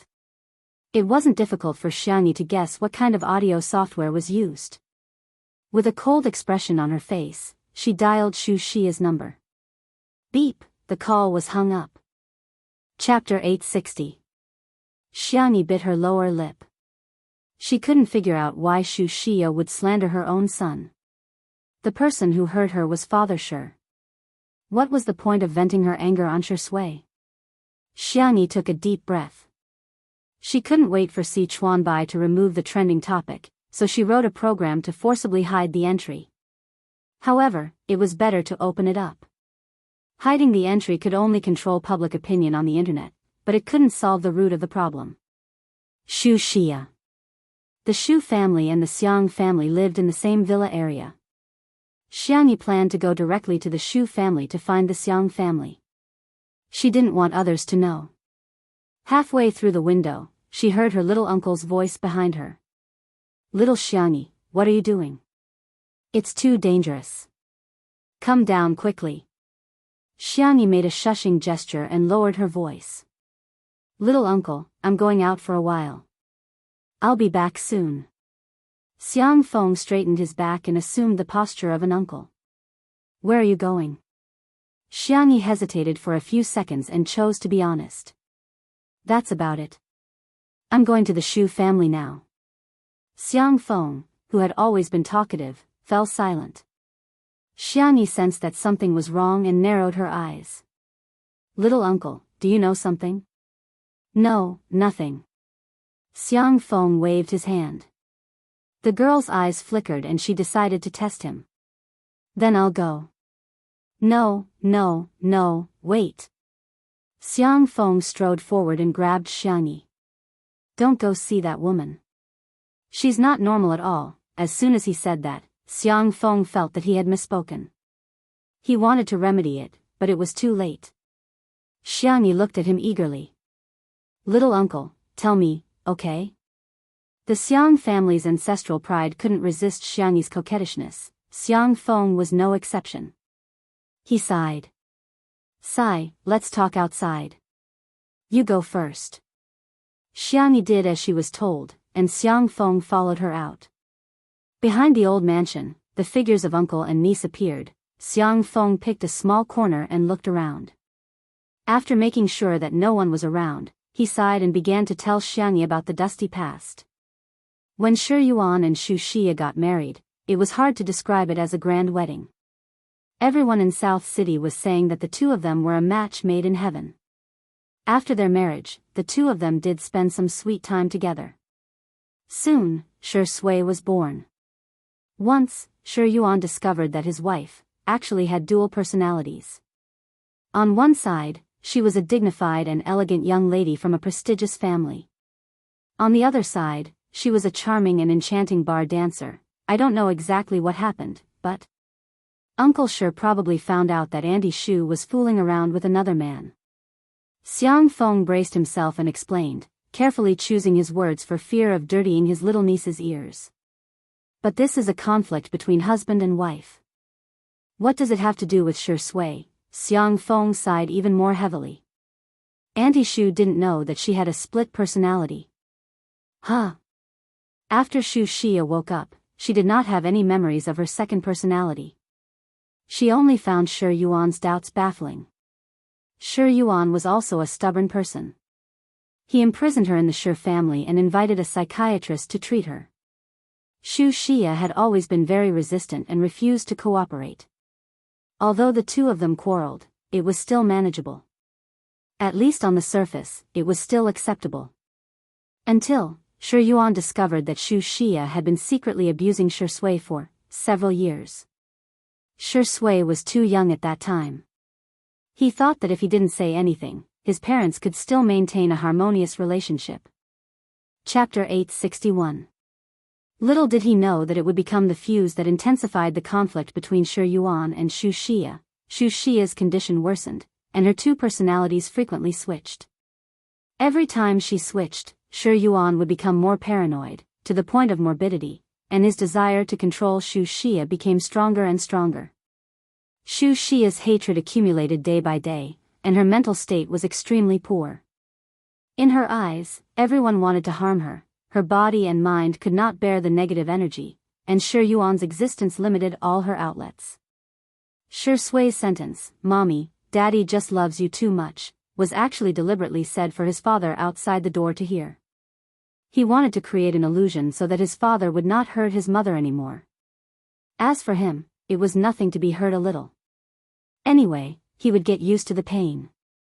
However, that sentence caused Xu Xia to transfer all her hatred to Shi Sui, who was only 4 or 5 years old at that time. She felt that Shi Sui was not the so-called crystallization of love, but the product of evil. Therefore, the abuse began to intensify. She was not a qualified mother, and Shi Yuan was not a qualified father. At first, he still spent some effort on his son, but later, he was possessed and all his attention fell on Xu Xia. For Sui, that period of time must have been very dark and painful. Sigh, let's not talk about it. Although he was such a dog, every time I think of how he was when he was young, I feel that there's nothing I can't forgive him for. Xiang Feng sighed. He was a few years older than Shi Sui, so he remembered it very clearly. When Shi Sui was carried out of that hellish place, he was skinny and had all kinds of scars on his body. However, the little boy's expression was indifferent and numb, as if he had lost his normal perception of everything.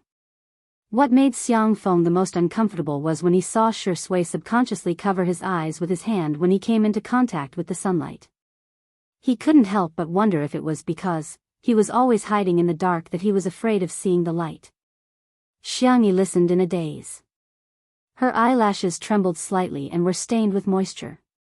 After a while, she raised her little face and held back all her tears.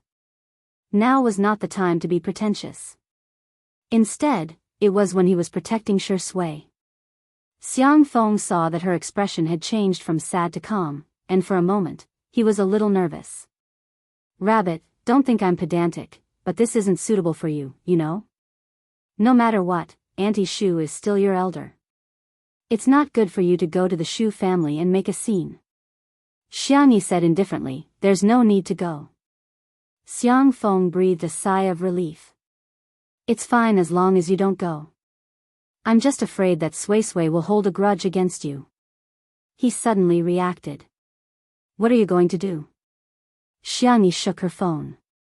Uncle, you don't think that only Madame Shu knows how to record, do you? Xiang Feng? Was this even possible? Sorry, this question is beyond the syllabus. Just as the public opinion was getting more and more heated, Xiangyi, who rarely posted on Weibo, suddenly updated her status. The content was very simple. There were only a few numbers, and a complete audio file was attached. Xiangyi v. 1. Rumors stop with the wise. 2. The rumormonger must be investigated to the end. The netizens were the first to arrive at the scene and were shocked by Xiangyi's attitude. F***ck, Sister E is so stubborn.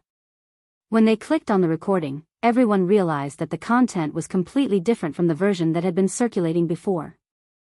A professional player immediately translated the text version and analyzed it word by word. He could be called a famous internet detective. Chapter 862. Minasang. To summarize the key points, Shiringdi's mother, Madame Shu, said the same thing in both recordings, but Sister Yi's words were completely different. In one version, her values were extremely crooked, and she didn't respect her elders at all. In the other version, I was about to cry. My roommate happened to be an expert in editing, so I asked him to help me listen to the recording.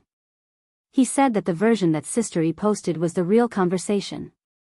The version that was circulating before was edited. The point is, it was edited. So, there's actually nothing interesting about this. Someone just used a low-level method to tamper with Sister Yi's words. Besides, in the complete version that Sister E posted, Madame Shu's behavior in giving the card to her was so disgusting. Wasn't she selling her son for money? Does Sister E care about your stinky money? Humph. Sob, sob, sob, sob, confess to Sister E, and say, I'll be with him for the rest of his life. It's so sweet. Ah, my roommate asked me to go for supper, I'll get going first. The public opinion changed immediately. Many netizens realized that they had been used as a tool. Everyone persevered and dug out the source of the gossip with great enthusiasm. It was a blogger with more than 100,000 fans. This blogger was probably afraid that he would be reported or even sued, so he quickly denied any involvement and even posted the bank account number that had transferred the money to him. The netizens didn't know until they checked, but when they did, they were shocked. The account number turned out to be Xu Xia's. In an instant, the netizens were in an uproar. His mother spent money to tamper with the recorded conversation with her daughter-in-law just to slander her son for being mentally ill? I'm confused on the spot. I really don't understand what she's doing. This should be one of the top 10 shocking news stories of the year, right? What kind of confusing behavior is Madame Xu doing?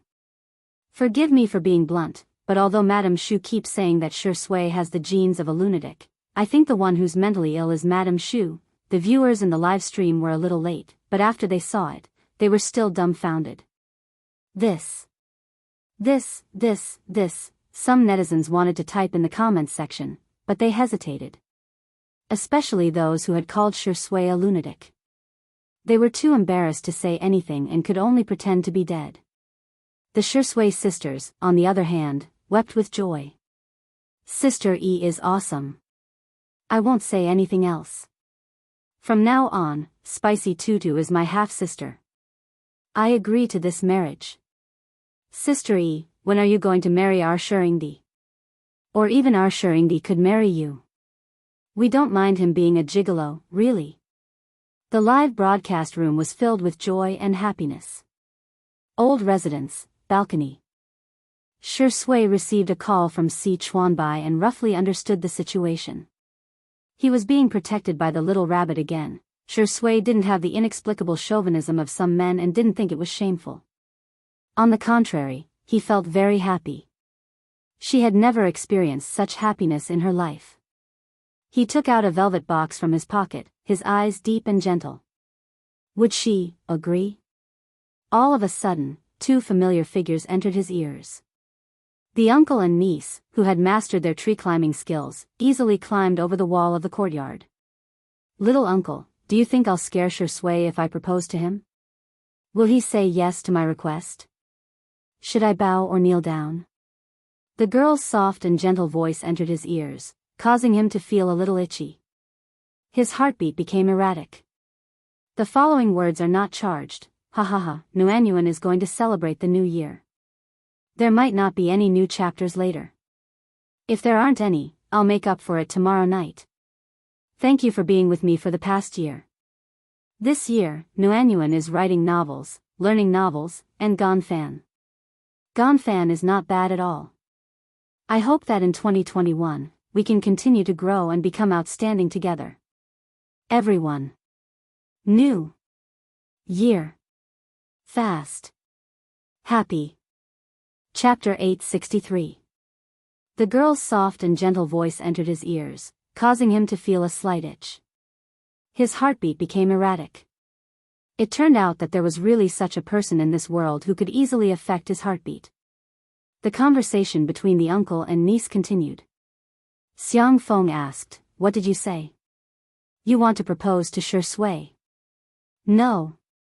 He felt like vomiting blood. Why is my little bunny so unreserved? Xiangyi tilted her head and asked, why? How can a girl propose to a man? But love is a matter between two people. Be it a boy or a girl, everyone has the right to pursue love. Since a boy can propose to a girl, she can do the same. Why does it have to be a matter of gender? Xiang Feng was speechless. He scratched his head, unable to think of anything to refute Xiangyi. After a long time, he finally said, "What if he proposes to you first?" Xiangyi shook her head and said, "No, Shui is a shy and timid boy. He won't take the initiative to do such a thing." Xiang Feng was speechless. Shy? Timid? What does those two words have to do with Shui? Indeed, lust makes one dizzy. Look, my bunny is so muddle-headed. On the balcony, Shui raised his eyebrows and calmly put the velvet box back into his pocket. Being proposed to by little bunny seems like a good idea. When Xiangyi returned to the living room, the cameras and gazes all turned to her. The girl's body had this kind of magical power. She was clearly quiet and indifferent, but she was exceptionally attractive. Sister. A pleasant female voice came from the second floor, followed by the sound of footsteps on the wooden stairs. She then complained aggrievedly. Why are you only back now? I've been looking for you for a long time. The girl was dressed in a fiery red dress and was bright and youthful. She was the chief violinist of the Orpheus Orchestra and Xianxi's best friend, Jiang Jojo. Xianxi's doe eyes lit up and she rushed towards the stairs. Jiang Jojo accidentally missed a step and her pupils immediately dilated. The expected scene of her falling down the stairs and embarrassing herself in front of everyone didn't happen. On the contrary, she fell into a warm and soft embrace. Xianxi caught her. Jiang Jojo's eyes widened.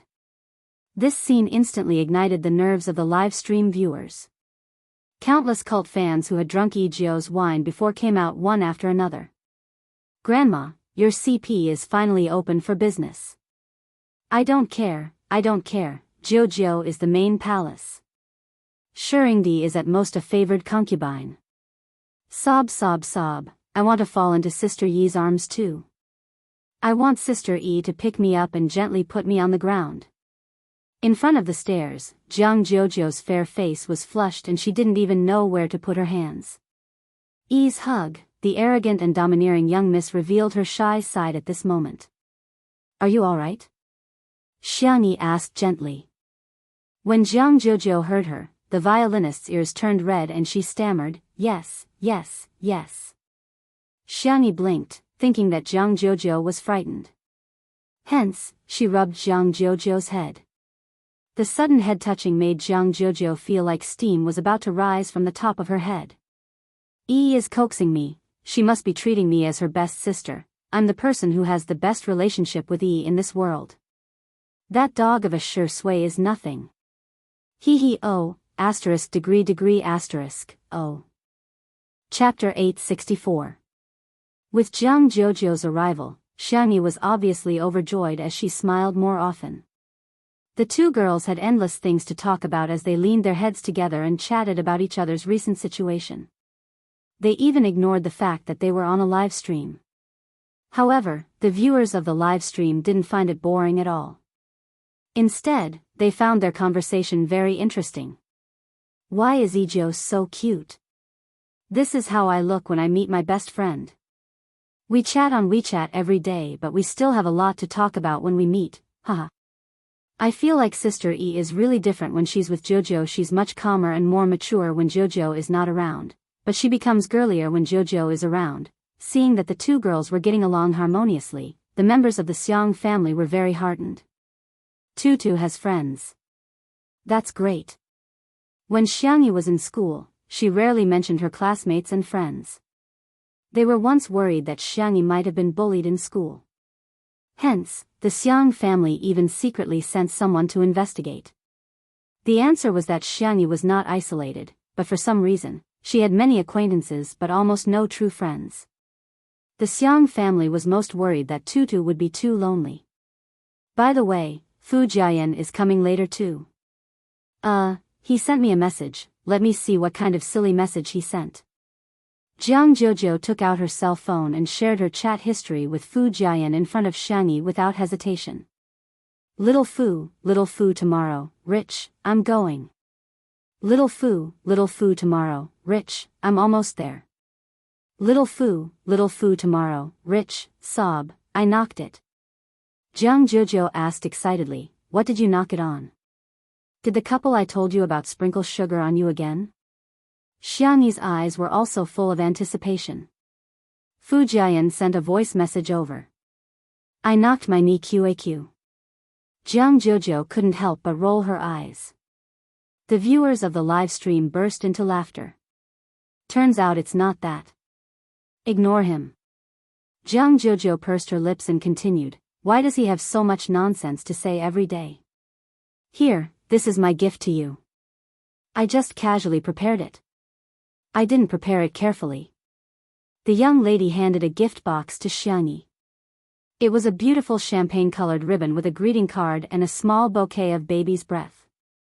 The packaging was exquisite, and it was obvious that she had put a lot of thought into it. It was something that Xianxia and the others could not compare to.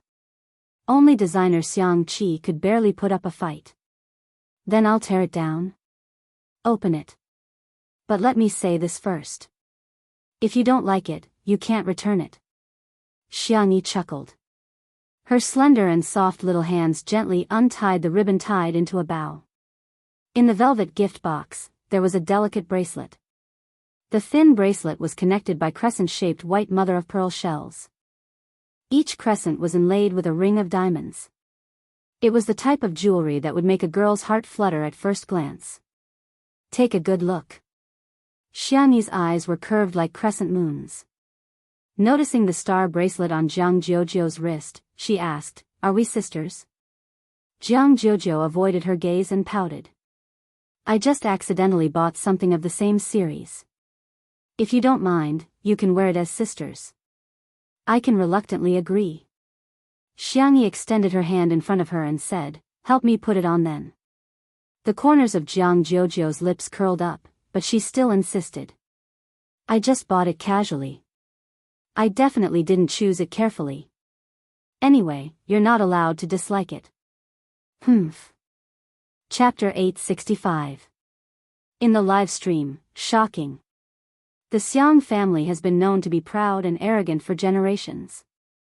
Jiang Jiujiu is really a little cutie who doesn't mean what she says. The stars, the moon, and the stars, to round it up, is happiness.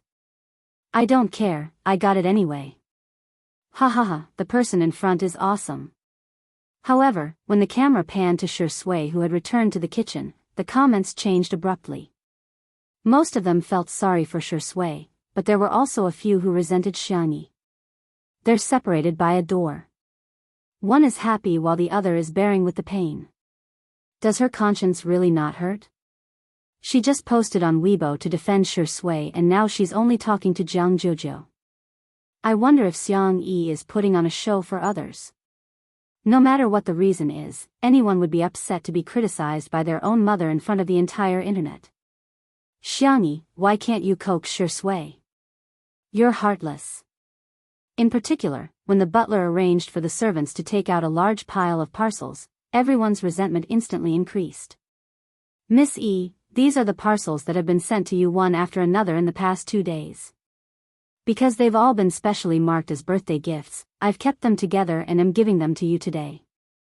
The parcels were all torn, but the butler stuck a sticky note on each box.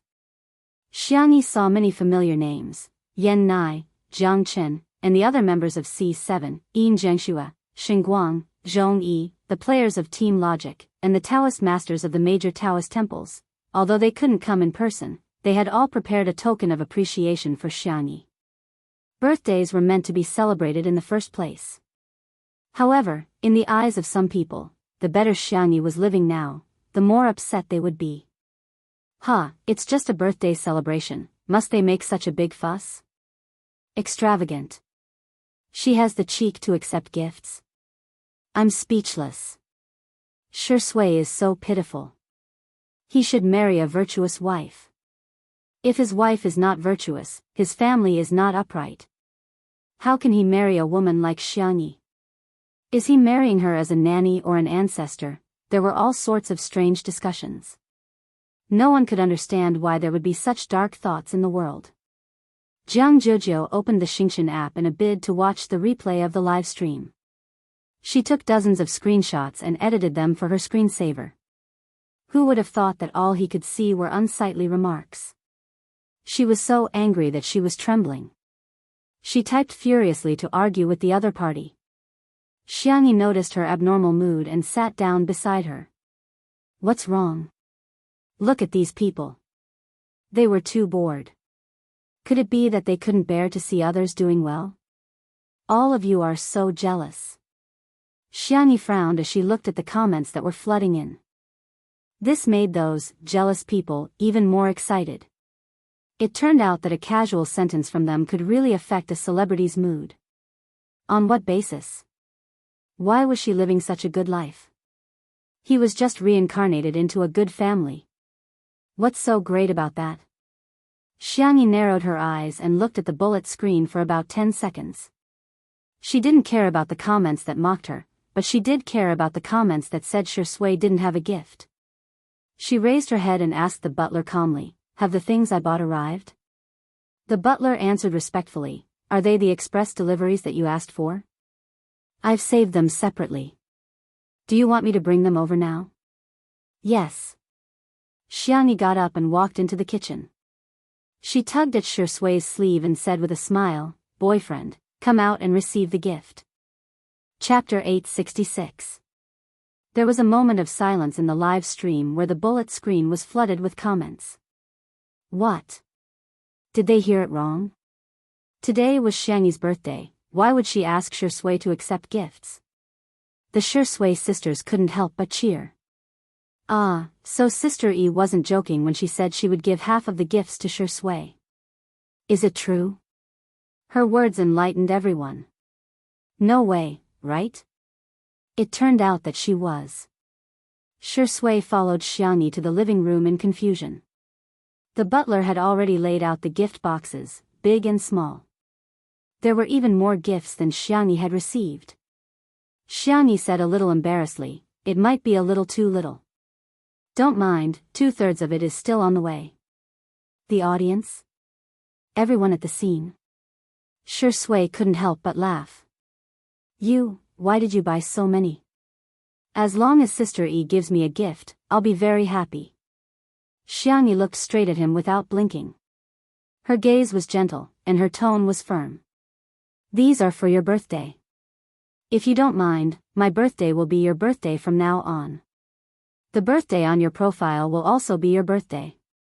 This way, you can celebrate your birthday twice a year." She had been there for his birthdays that no one had celebrated for him. She would make up for the regrets that no one had cared about. Shui's Adam's apple bobbed. He lowered his eyes and looked at Xiangyi with a restrained and deep gaze. The people in the live stream who had been fighting for justice for Shui were now as quiet as chickens, not daring to speak. They had thought that Xiangyi was heartless and wouldn't coax Shui. Unexpectedly, she had already prepared everything. She had even prepared so many gifts. The Shui sisters, Spicy Tutu, and Untimely Fit were now each more stubborn than the other.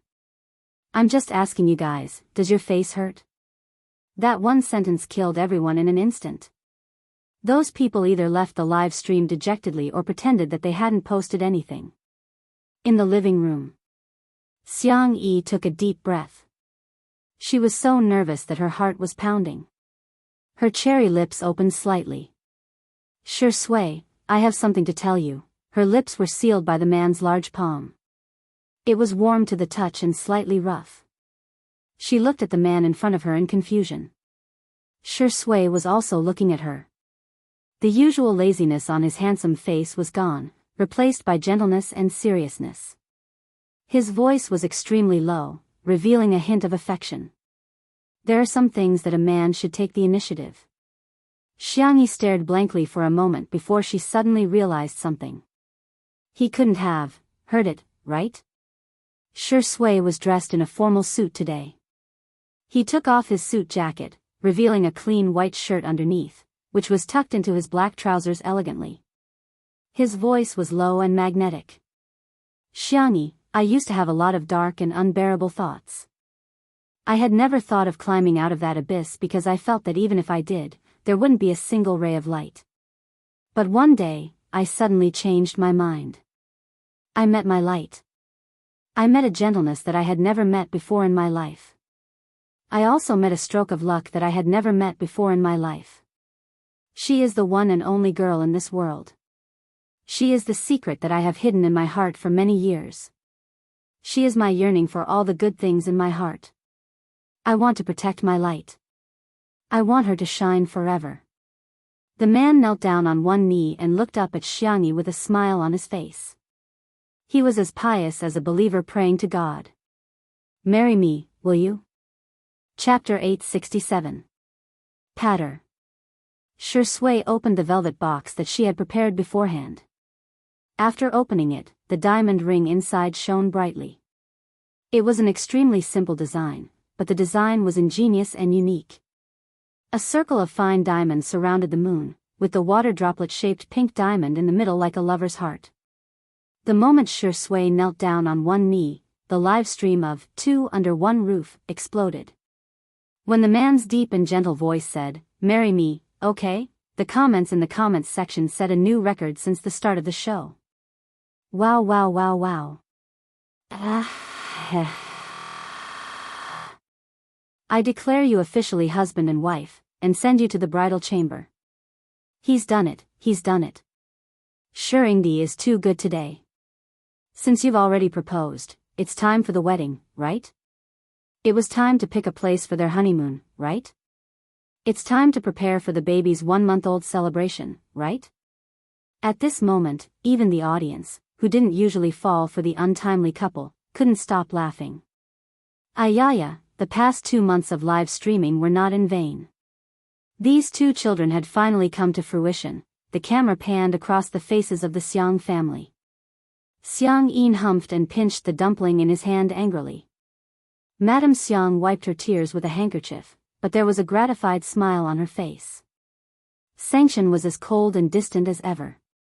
However, his hands hanging by the side of his trousers were clenched into fists, revealing his knuckles and blue veins, revealing his emotions.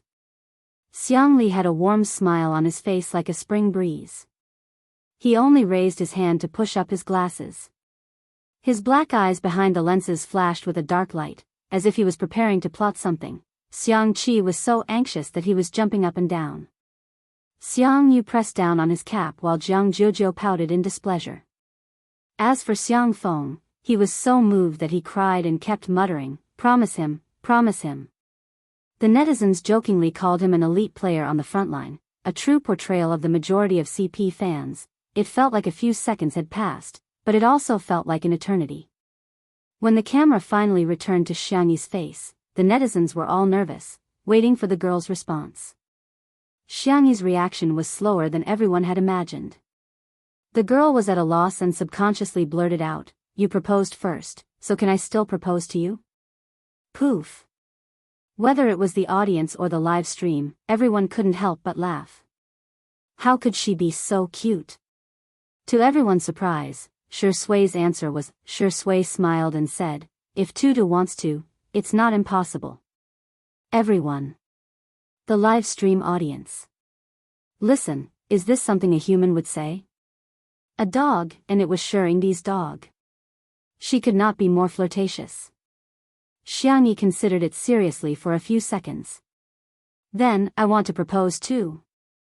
Shui's eyes revealed a trace of astonishment. "Now?"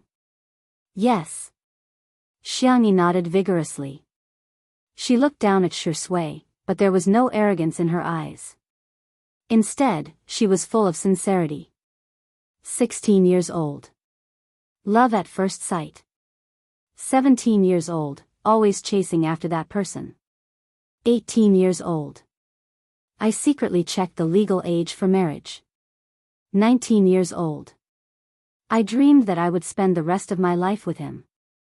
I was happy for a long, long time. 20 years old. For some reason, I gradually drifted away from him. Fortunately, we were lucky enough to reunite in Two Under One Roof. 21 years old.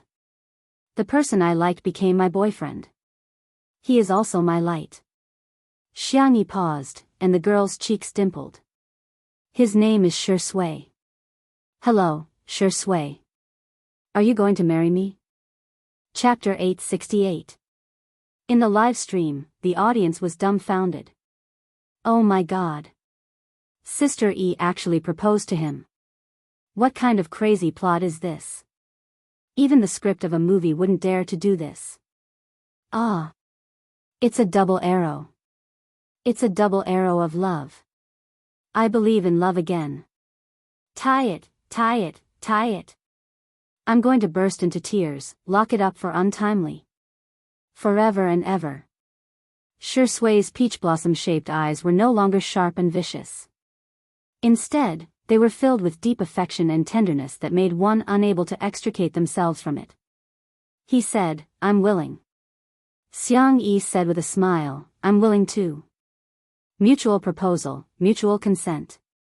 There was a round of applause at the venue, and the live stream was also flooded with all sorts of clapping, sprinkling flowers, stars, and firecrackers emojis. Shui put the ring on Xianxi's finger, which was neither too tight nor too loose, just right for her. The girls under the microscope noticed this detail and screamed in front of the screen. It was obvious that Shui had premeditated this from the start. Someone shouted, "Kiss her," and the crowd immediately cheered.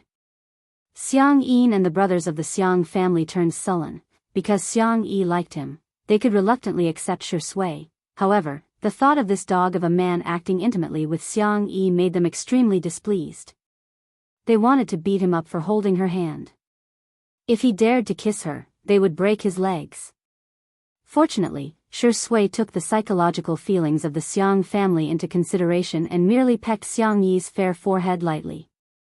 At the end of the day, there was still plenty of time. On the other hand, Xiangyi took the initiative to tiptoe and kiss the corner of his lips, causing another wave of traffic to explode.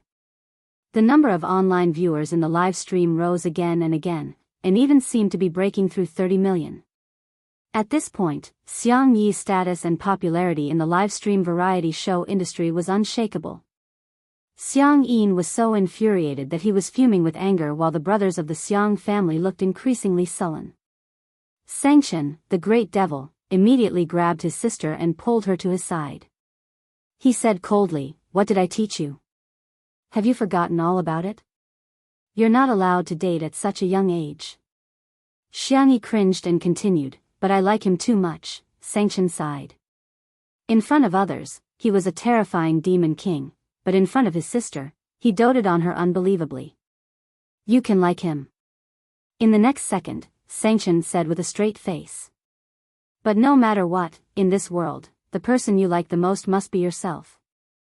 Xiangyi blinked her eyes and responded obediently, but in her heart, she was thinking that family was the most important and the most important thing. Now, it was time to add Shui to the list. While the atmosphere was harmonious, an uninvited figure appeared at the door. Everyone looked at each other when they saw Shu Xia's arrival. Even in the live stream, there were fewer comments. With all due respect, what is Miss Shu doing here? Isn't she embarrassed?" Shu Xia did not expect that she would be so unpopular. She frowned and maintained the elegant and dignified demeanor of a socialite. "Xiangyi, happy birthday." She was holding a small gift box in her hand. "I specially chose this perfume. It should suit you." The butler was very perceptive and took the initiative to accept the gift. Xiangyi thanked her politely. "Thank you, Auntie." Apart from that, she did not say anything else. She maintained basic social etiquette, simply because she was Shui's mother. Shu Xia flicked her long hair and glanced at Shui. Seemingly inadvertently, she said deliberately, "Don't you feel disgusted that someone who shouldn't be here is here? Even the air has become smelly." Chapter 869. A question mark appeared on top of Xiangyi's head. What kind of confusing speech was this? The others were even more speechless. "You're the one who led the charge to slander your own son, and you're also the one who humiliated your own son in front of your daughter-in-law. Now, you're here to ruin the atmosphere. You really don't have any self-awareness." Xiangyi ignored Shu Xia's sarcasm. Her doe eyes flashed with worry as she looked at Shui. The man's expression was indifferent. His eyelids were lowered, and no one knew what he was thinking. Xiangyi's heart felt like it was being squeezed. It was very uncomfortable. The girl quietly hooked Shui's finger, wanting to transmit her warmth to him. Shui rubbed the girl's soft palm a few times, indicating that he was fine. The intimate action of the two provoked Shu Xia even more. She spoke slowly and with a gentle tone.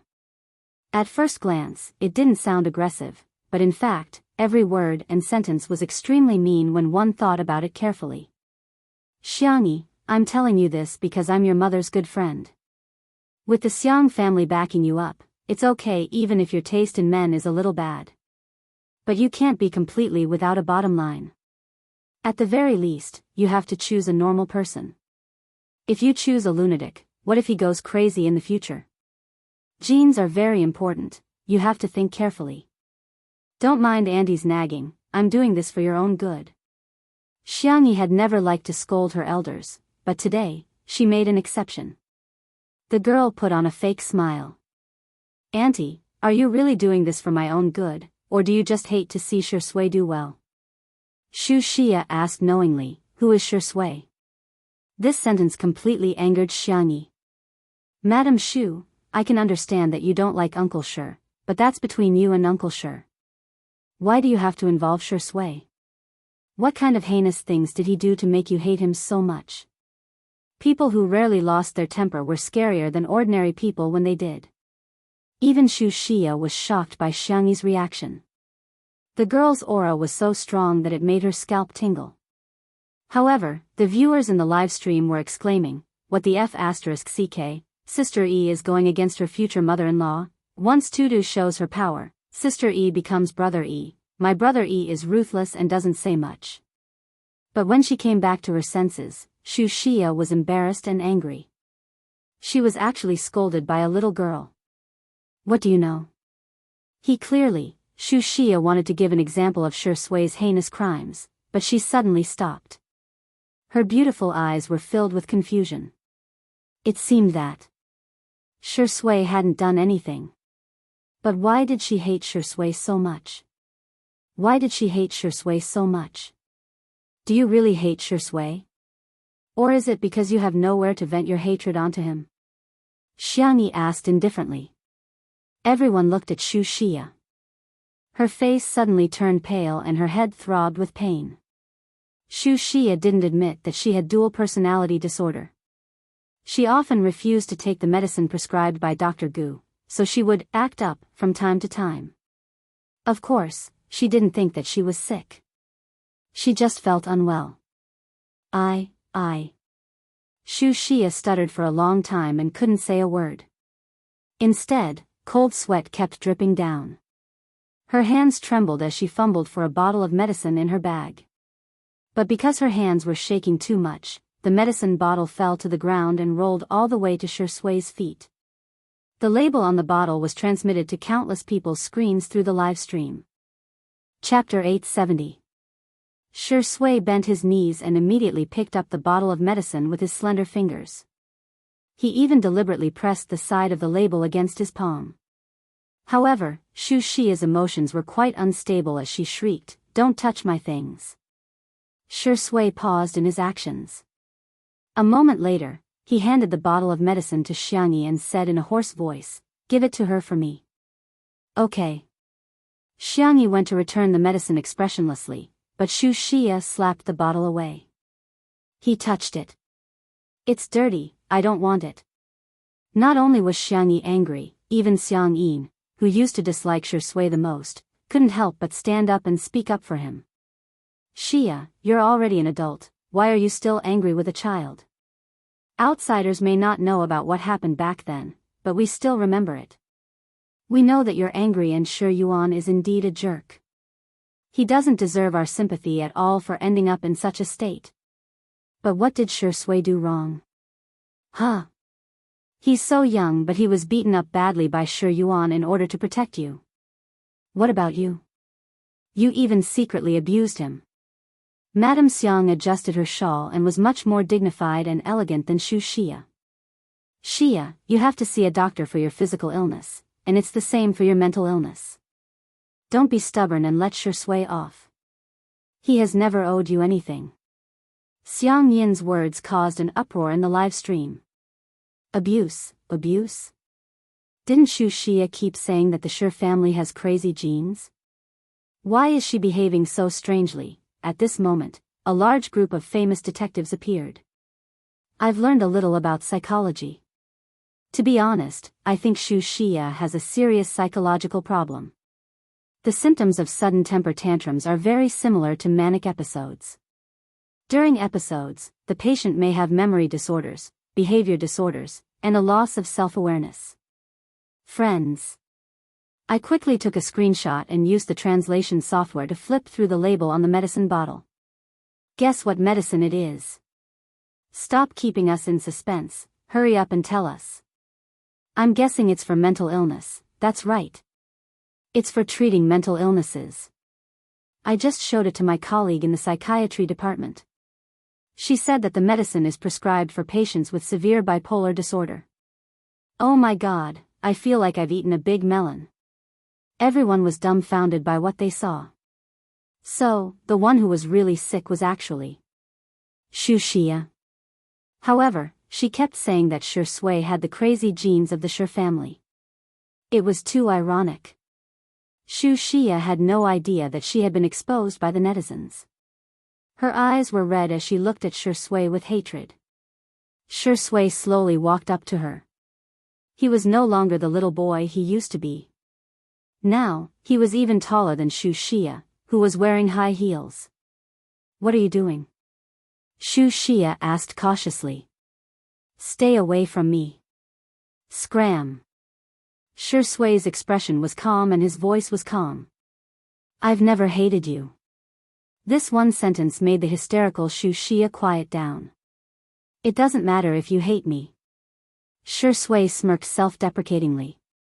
If possible, I hope you'll forget me. After all, it's tiring to hate someone all the time. Xia's eyes were a little dazed. She seemed to have looked past the slender and thin man in front of her and saw the little boy who had protected her when she was curled up in the corner back then. Mom, this is the last time I'm calling you Mom. Last time, you didn't want me. This time, I don't want you anymore. I found my happiness, and I hope you will continue to be happy. Chapter 871. I also hope that you will continue to be happy. The man's voice was low and gentle, without any hostility. He had never let go. He just didn't care anymore. In this world, little Bunny was the most important. Xianxia stared at him in a daze. Her head was about to explode, but she couldn't feel it at all. Dr. Gu, whom Shui had contacted, arrived. He and a few assistants persuaded Xianxia to leave. Fortunately, Xianxia didn't overreact and allowed the medical staff to help her out. Dr. Gu was in his 50s and was a little plump. He looked at Shui with a kind gaze. Your mother's condition is getting worse. She didn't want it to be like this. Don't be upset, just take it that her heart has caught a little cold. Shui nodded. Thank you, thank you. Dr. Gu sighed. In the end, he still felt a little sad. He was friends with Shi Yuan and Xianxia. When they got married, he even gave them a share of the wedding. He didn't expect that they would end up like this. Shi Yuan was basically crazy and couldn't bear to hear Xia's name at all. Xia's personality disorder was getting more and more frequent, and there were even signs of a third personality being born. At this moment, Xia, who had already walked to the door, suddenly stopped in her tracks and whispered 2 words. Sui. The medical staff gently comforted her and helped her leave. Dr. Gu's expression was very complicated. He said, your parents gave you this name. Shui means good all year round, and is often used as a congratulatory phrase at the end of letters. He patted Shui's shoulder and didn't say anything else. He simply said goodbye and left. In the live stream, the comments section was a little sad. Sob. Shui's name is so beautiful. I've seen the love letter my grandfather wrote to my grandmother, and the ending was a compliment to Shui. Maybe Shui's parents also had a wonderful time in the beginning. This name is obviously filled with blessings for the child Kak. Shui looked calm and steady, but Xianyi could still feel his sadness. She went to Li Jianyu and said a few words. Not long after, Li Jianyu announced in front of the camera, today's live broadcast ends here. After all, it's Sister Yi's birthday. We won't disturb her reunion with her family. Many of the audience protested. Broadcast it. Do I lack this bit of traffic? Play another 5 gigabytes. I want to see the Xiang brothers climbing a tree in a group. The child has been looking forward to it for a long time. Whoa, although it's a pity, I still want Sister Yi to be happy with her family. Am I the only one who thinks that Sister Yi asked the director to stop the show because she was concerned about Shui's feelings? But Li Jianyu's tone changed, and he said with a smile, do you guys want to see Sister Yi's unboxing video? We can arrange a row. All of a sudden, the pop-up comments flooded the screen, all of them expressing their interest. Xiangyi was still a little confused, so Ruan Qing explained to her, the unboxing video can simply be interpreted as the opening of a package and then showing the contents of the package. So, it's just to show everyone what I've received as a gift? Xiangyi asked innocently. Will anyone want to see it? In the live stream, I'm begging for the unboxing video. Yes, yes. If you dare to record it, I'll dare to watch it. I really want to see what Sister Yi has received. Chapter 872. Li Jinyu showed Xiangyi the comments. Xiangyi said good-naturedly, since there are so many people who want to see it, let's record it. Ha ha ha, okay, I'll record it for you later. The live stream came to an abrupt end, but the audience didn't think much of it. Instead, they were looking forward to the video of Xiangyi unboxing. After turning off the live stream, the Xiang family was obviously more relaxed. After Xiangyi kneaded the red bean dumplings, he placed them on the pot to steam. He wiped his hands and went out of the kitchen with Shui. In the living room, Xiangyi, Xianxia, Xiang Li, and Xiang Feng were playing cards. Jiang Jojo and the others were watching from the side. Xiang Yin humphed and said, "Why are you standing beside me? Hurry up and help little bunny." Shui smiled obediently and said, "Okay, Grandpa." Xiang Yin was speechless. She calls me Grandpa so easily. Shui sat down beside Xiangyi calmly while the Xiang brothers glanced at her without saying anything. Jiang Jojo humphed and refused to look at Shui. The game was still going on. The three highly intelligent players with amazing memory and mental arithmetic skills were up against the heartless Xiang Feng. Without comparison, there would be no harm. Xiang Feng was once again the lowest IQ player in the Xiang family. He was like a money spreader who was losing money every single time. Xiangyi discovered that she was particularly lucky. Regardless of whether she was a landlord or a commoner, she could win almost every single round. Soon, there was a large pile of chips in front of her. Her cell phone kept ringing. You have received a transfer of 56,000 yuan. You have received a transfer of 78,000 yuan. You have received a transfer of 234,000 yuan. It was Xiang Chen and the others who had transferred the money to her without hesitation. She happily took it to Shui and showed it off. I'm the god of gamblers.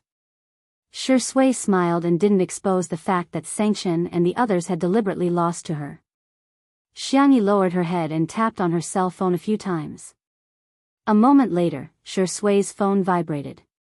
He took it out and saw that Xiangyi had given him half of the money she had won. The little girl patted him on the shoulder and said earnestly, "Take good care of your private stash of money. Last time, my uncle secretly hid his private stash of money in my aunt's winter clothes and was discovered. I heard that he even knelt on the washboard." Shui raised her eyebrows, not knowing whether to laugh or cry.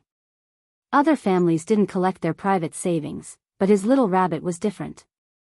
She even gave him her private savings. Shui readily accepted her advice. "Thank you, Sister Yi. Sister Yi is very good." Xiangyi smiled and stood on tiptoe to touch his head. Shui even bent down cooperatively. Jiang Jojo was dumbfounded and she pulled Xiangyi to the side to whisper to her while Xiang Yin shouted, "It's time for dinner. Sister, you found yourself a gigolo." "Well, Shui's face is quite fair. You clearly know that's not what I meant." Jiang Jojo was exasperated and knocked Xiangyi's forehead. "He's a man, how can he have the cheek to take your money? What's the difference between this and keeping a mistress in your house?"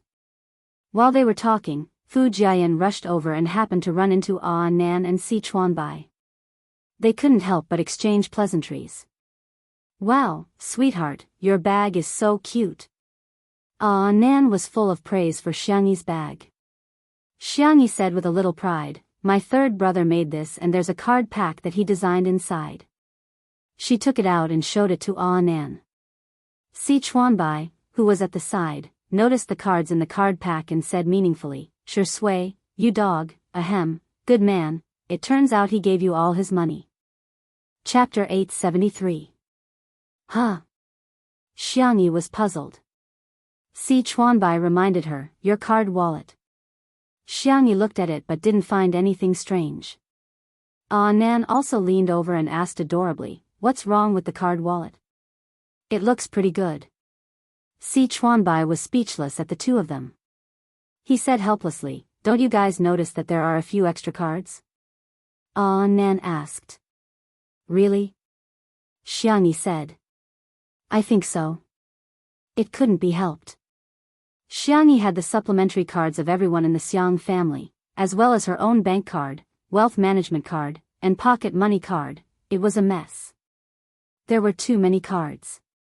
Si Chuanbai was speechless. Is this the trouble of being loved by everyone? TSK, Si Chuanbai pointed out a few of the cards and said, this is Shui's most commonly used card. Usually, she would transfer her salary and endorsement fees to it. This is Shui's investment and wealth management card. She should have saved up a lot over the years. And this one, Nan was stunned after hearing that. They haven't even gotten married yet and Shui has already handed over his salary card? Si Chuanbai said, it's not just his salary card. He has handed over almost all of his belongings to you. I reckon he only has some pocket money on his phone now. Jianghu, who was beside Xianxia, was also speechless. She thought that Shui was a gigolo, but she didn't expect, he's quite self-aware. What kind of love is this? Sob sob sob. I got it, I got it. The number one couple fan, Nan, was extremely excited. It's another day of crying for untimely couple. He's even handed over his dowry. This is so sweet sob sob sob. Si Chuanbai said calmly, I'll hand it in too. Xianxia went to look for Shui. Nan looked at her with his hands in his pockets and waited for her to drop some candy. His fingers touched a cold and hard object. He took it out and found that there was a black men's wallet in his pocket. He asked with a look of bewilderment, Mr. C, how did your wallet end up in my pocket? Si Chuanbai said, you picked it up, so it's yours. How can that do? Although I'm not good at studying, I still remember what my kindergarten teacher taught me, return the money you pick up. Here, take it back. Si Chuanbai's strict and cold face slowly turned red, and even his neck turned red. He gritted his teeth and said, why did I? Why did I? You're such a fool. The words missing in the middle were drowned in his mouth. Nan was confused, as if he had fallen into the clouds. He felt that Mr. C was very strange today. Jianghu suddenly covered her mouth. DBQ sisters, she couldn't be bothered to be angry. Now I just want to be a couple, aw. Lunch was served one after another. The cook had been with the Xiang family for many years, so the food he made was always the family's favorite. Of course, she also followed Miss Yi's instructions and made a few of Mr. Shi's favorite dishes. Xianxia asked, did you put the card in? Shui picked up her favorite dish and said, okay. Then what will you do if you give it to me? It'll be inconvenient for you to use money in the future. Why don't you take it back? Are you worried about me? Shui poured a cup of buckwheat tea and placed it at the spot where Xianxia was most convenient for her. I'm afraid that you'll go hungry, Shui's thin lips curled up slightly. I won't starve to death. Whatever other children have, Tutu must have too. Whatever others give to Tutu, I must give it to her too. Then leave it with me first. If you need money, contact me. Xianxia patted her chest and promised, don't worry, I won't run away with your money. Shui's gaze stopped somewhere for a moment before he looked away. His Adam's apple bobbed up and down. Chapter 874. During the Xiang family's gathering, apart from the usual eating, there was naturally an activity that the whole family loved to do.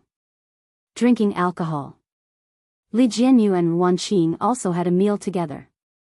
The two of them watched as the Xiang family members got drunk and climbed trees, windows, and bookshelves. Even the most reliable Sanction stared at the rockery in the yard for a long time. The two of them looked at each other speechlessly. Fortunately, it's not live-streamed. Otherwise, this family's image would be ruined.